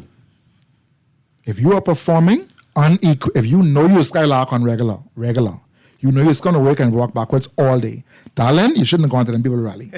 Okay, you should have stayed down in your front room and put on your shirt there and wave your flag down. But if you've gone there and you know that you're performing, you can prove your performance. You can document that you have done A and done B and you've done it well. If your reviews reflect your performance, meaning you get exceptionally good reviews every year, I can't say that you won't be victimized. I just can't say that. But when you have here's your banana and here's your peel type situations in your organization, you can fight that a little bit more factually. Right? When you can prove that you were given assignment A and you completed assignment A in the right amount of time, in the right way, in the right form, things should be a bit better. I cannot say that you may not be. But when you are called in and you feel like, because you said definitively you will be called in at some point, when you are called in, you must also represent yourself in a professional and unpolitical way. Where is this coming from? What is he actually faced with or discussed with? What are you actually saying that I have not done or should have done? So you can leave that space prepared to fix what they say is wrong and then show if it's not wrong, how it's right. Yeah. Does that make sense? Yeah. All right. So I just want to, because a couple people were mentioning this. When you mentioned 1997, you weren't targeting one person. That was just an example. Yeah, right? Because see, you can, and this is the problem we have in our nation. We isolate 5 words out of 100 and then say, oh, you can disagree. That applies to many different people across many different organizations. Yeah. You could be the owner of Astute Talent Management. Okay, that's my company. And I could say that in 2026, in 2047, I could be saying this. Or what we used to do, but what we used to do is that what we need right now. It doesn't matter the time frame, doesn't matter the year that I referenced. The fact is, if you're focusing on what was done instead of what can be done, you're going to lose anyway. That's the bottom line. Texters, you heard that right?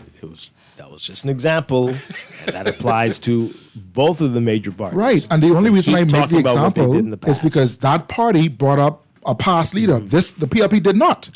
Well, some people brought up Pindling as well. So things that happened before 67. But when they brought up, anyway, we ain't getting into that. Right. The fact is, they bring up the past off. Right, and the fact is, you have the right to. You can pay homage, you can respect, you can reflect on. But if you live on what you're reflecting on, you lose. You have to use that reflection as a springboard, as a catalyst. And again, I have to mention, we saw it in real time.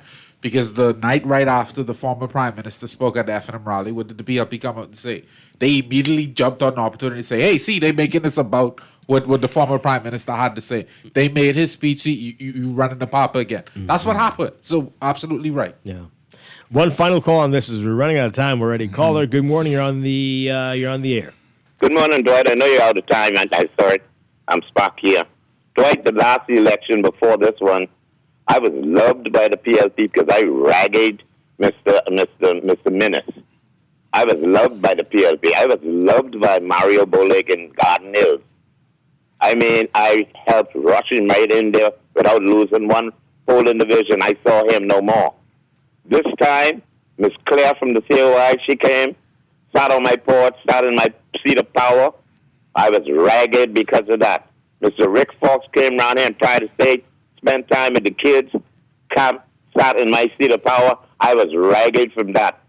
Right up to this morning now, everything is over. On election day, I took pictures, not election day before, I took pictures of the red shirt with Mr. Fox.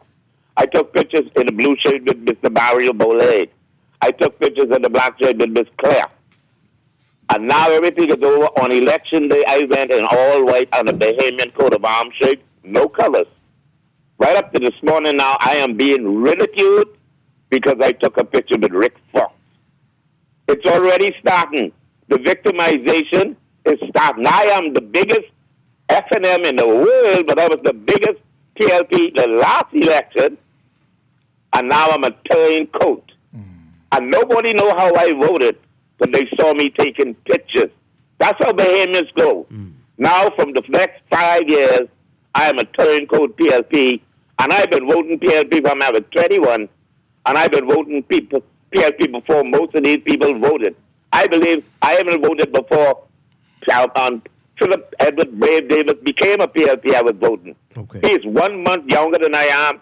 He's born on June the 7th, 1951. I was born May the 4th, 1951. Right. And Brave and myself have been friends all our life. Okay, well, I congratulate all of them that took part in the Bahamian election, and all I prayed for is the Bahamians become Bahamians and not PLPs left for them, and build this country forward. Yes, sir. Absolutely, Sparky. Thank you very much. Hope this gets resolved for you. But wow. All right, so Ahmad, your final words for everybody out there. Again, this is not just about political parties. This is about companies, families even, right? Final pieces of advice. You got less than a minute. Right. So I want you to say that. I'm going to let people know not every employee wants to be promoted, and not every leader wants to be succeeded. When you find in your organization a leader who is not willing to be succeeded, he or she is the problem, and they got to go home. Wow. Okay? The employee that does not want to be promoted, please believe them. Some employees are fine, performing well in their current and final role. Believe them. Find the employees that want to be promoted. Find the leaders that want to be succeeded. When you cannot find them, you're in trouble. Yes, sir. It's a mic drop right there at the end there. Ahmad Rashad Thompson, people saying that you might get one of these consulting jobs with the great advice you've been giving people Thank you. here today. I received that. If you're prophetic in nature, take it before the mantle and see what the Lord says. Oh, man. Thank you for being here this morning. Thank you, Looking brother. forward to talking with you again next month. Yes. I want to say my grandmother passed away on our election day, Dwight. Oh, my God. She was 90 years old. Veronica Hazel Mackey was an angel on earth. I'm grateful for her example in life. She is a leader. She was thoughtful. She was kind. She was sensible. She had good common sense that she followed up with just even more common sense. We just talked about her We just talked about her last week Friday. We were here, and by Tuesday she was gone. So sorry. But God is faithful. Your love who love you. Life is short and death is final. Please don't get caught up in the colors and stuff. Just do the right thing. Stay focused and trust the Lord and do whatever He says. Hazel, we love you, baby girl. We can put you down good. God bless Condolences to you and Thank you your so whole much. family, Ahmad. Thank you so much, man. Thank you. Ricardo Wells, thank you for being here this Thank morning. you for having me. Really good show today. Yep, indeed. We'll talk again soon. I'll be off for a few days, folks. Chester Robards will be here next week. So enjoy. See you soon. Stay tuned for On the Clock with Aaron Green coming up next. This portion of the show brought to you by CFAL, growing wealth for future generations. Everybody have a safe, wonderful weekend.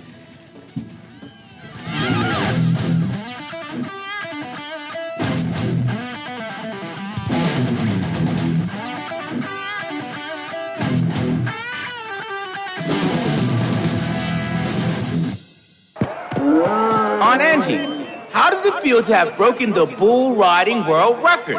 Sore, Sean. That bull was angry. Angie, I think that bull is headed towards your red convertible. I broke the world record and he broke my car. Oh well, at least I've got CG Comprehensive Motor to cover this. Get covered for collision, damage, and more. CG Atlantic Agents and Brokers. Good like that. All benefits are subject to policy provisions, including eligibility at the time of service. At CFAL, we understand that a secure future is the greatest gift you can give your employees. That's why our tailor-made group pension solutions are designed to fit the needs of both large and small companies. With CFAL, you can provide the retirement you and your employees deserve, ensuring peace of mind and financial stability for years to come. Join the many businesses that have already entrusted CFAL to create the right pension plan for their employees, and let us help you build a brighter future for your team. Visit us at cfal.com to get started on building wealth so you can live well. CFAL, growing wealth for future generations. CFAL is a proud sponsor of Team Bahamas for the 2026 Carifta Games. For fast, reliable, and impactful printing services, look no further. Let Printmasters bring your masterpiece to life. We stand by our quality products that is second to none. Our affordable pricing and friendly, efficient staff makes Printmasters the ultimate choice for all your printing needs. We can deliver any type of printing services, from banners to booklets to business cards. You name it, we can print it. Let Print Masters bring your masterpiece to life. Located in the Nassau Guardian Building, telephone 302-2361. Southwest Plaza has so many stores, I've been trying to find a sensible way to list them all. There's CBS Bahamas, the Asheye Institute, BENC Snack World, Bamboo Shack Bahamas, Air, the Athlete's Foot, and BTC. Games and more, John Bullfine Threads, Alive, Bahari, Dairy Queen, 700 Wines and Spirits, Sandy's Clocks and Island Luck, Starbucks and Lowe's Pharmacy, plus Marco's Pizza and Lorraine. Southwest Plaza, what a wide array of stores. Southwest Plaza, stop by today and explore. Planning for retirement can be overwhelming, but with CFAL, it doesn't have to be. We offer tailor-made individual, group, and pension solutions that take the guesswork out of retirement planning. Whether it's for you or your company, don't leave your future to chance and let the trusted hands of CFAL's experts guide you toward peace of mind and financial stability. Low upfront costs and affordable monthly payments make it easy for you to build wealth so you can live well. Visit us at cfal.com to start on your path toward financial freedom. CFAL, growing wealth for future generations. This is Guardian Radio 96.9 FM, streaming on GuardianTalkRadio.com and the Guardian Radio app. Nassau.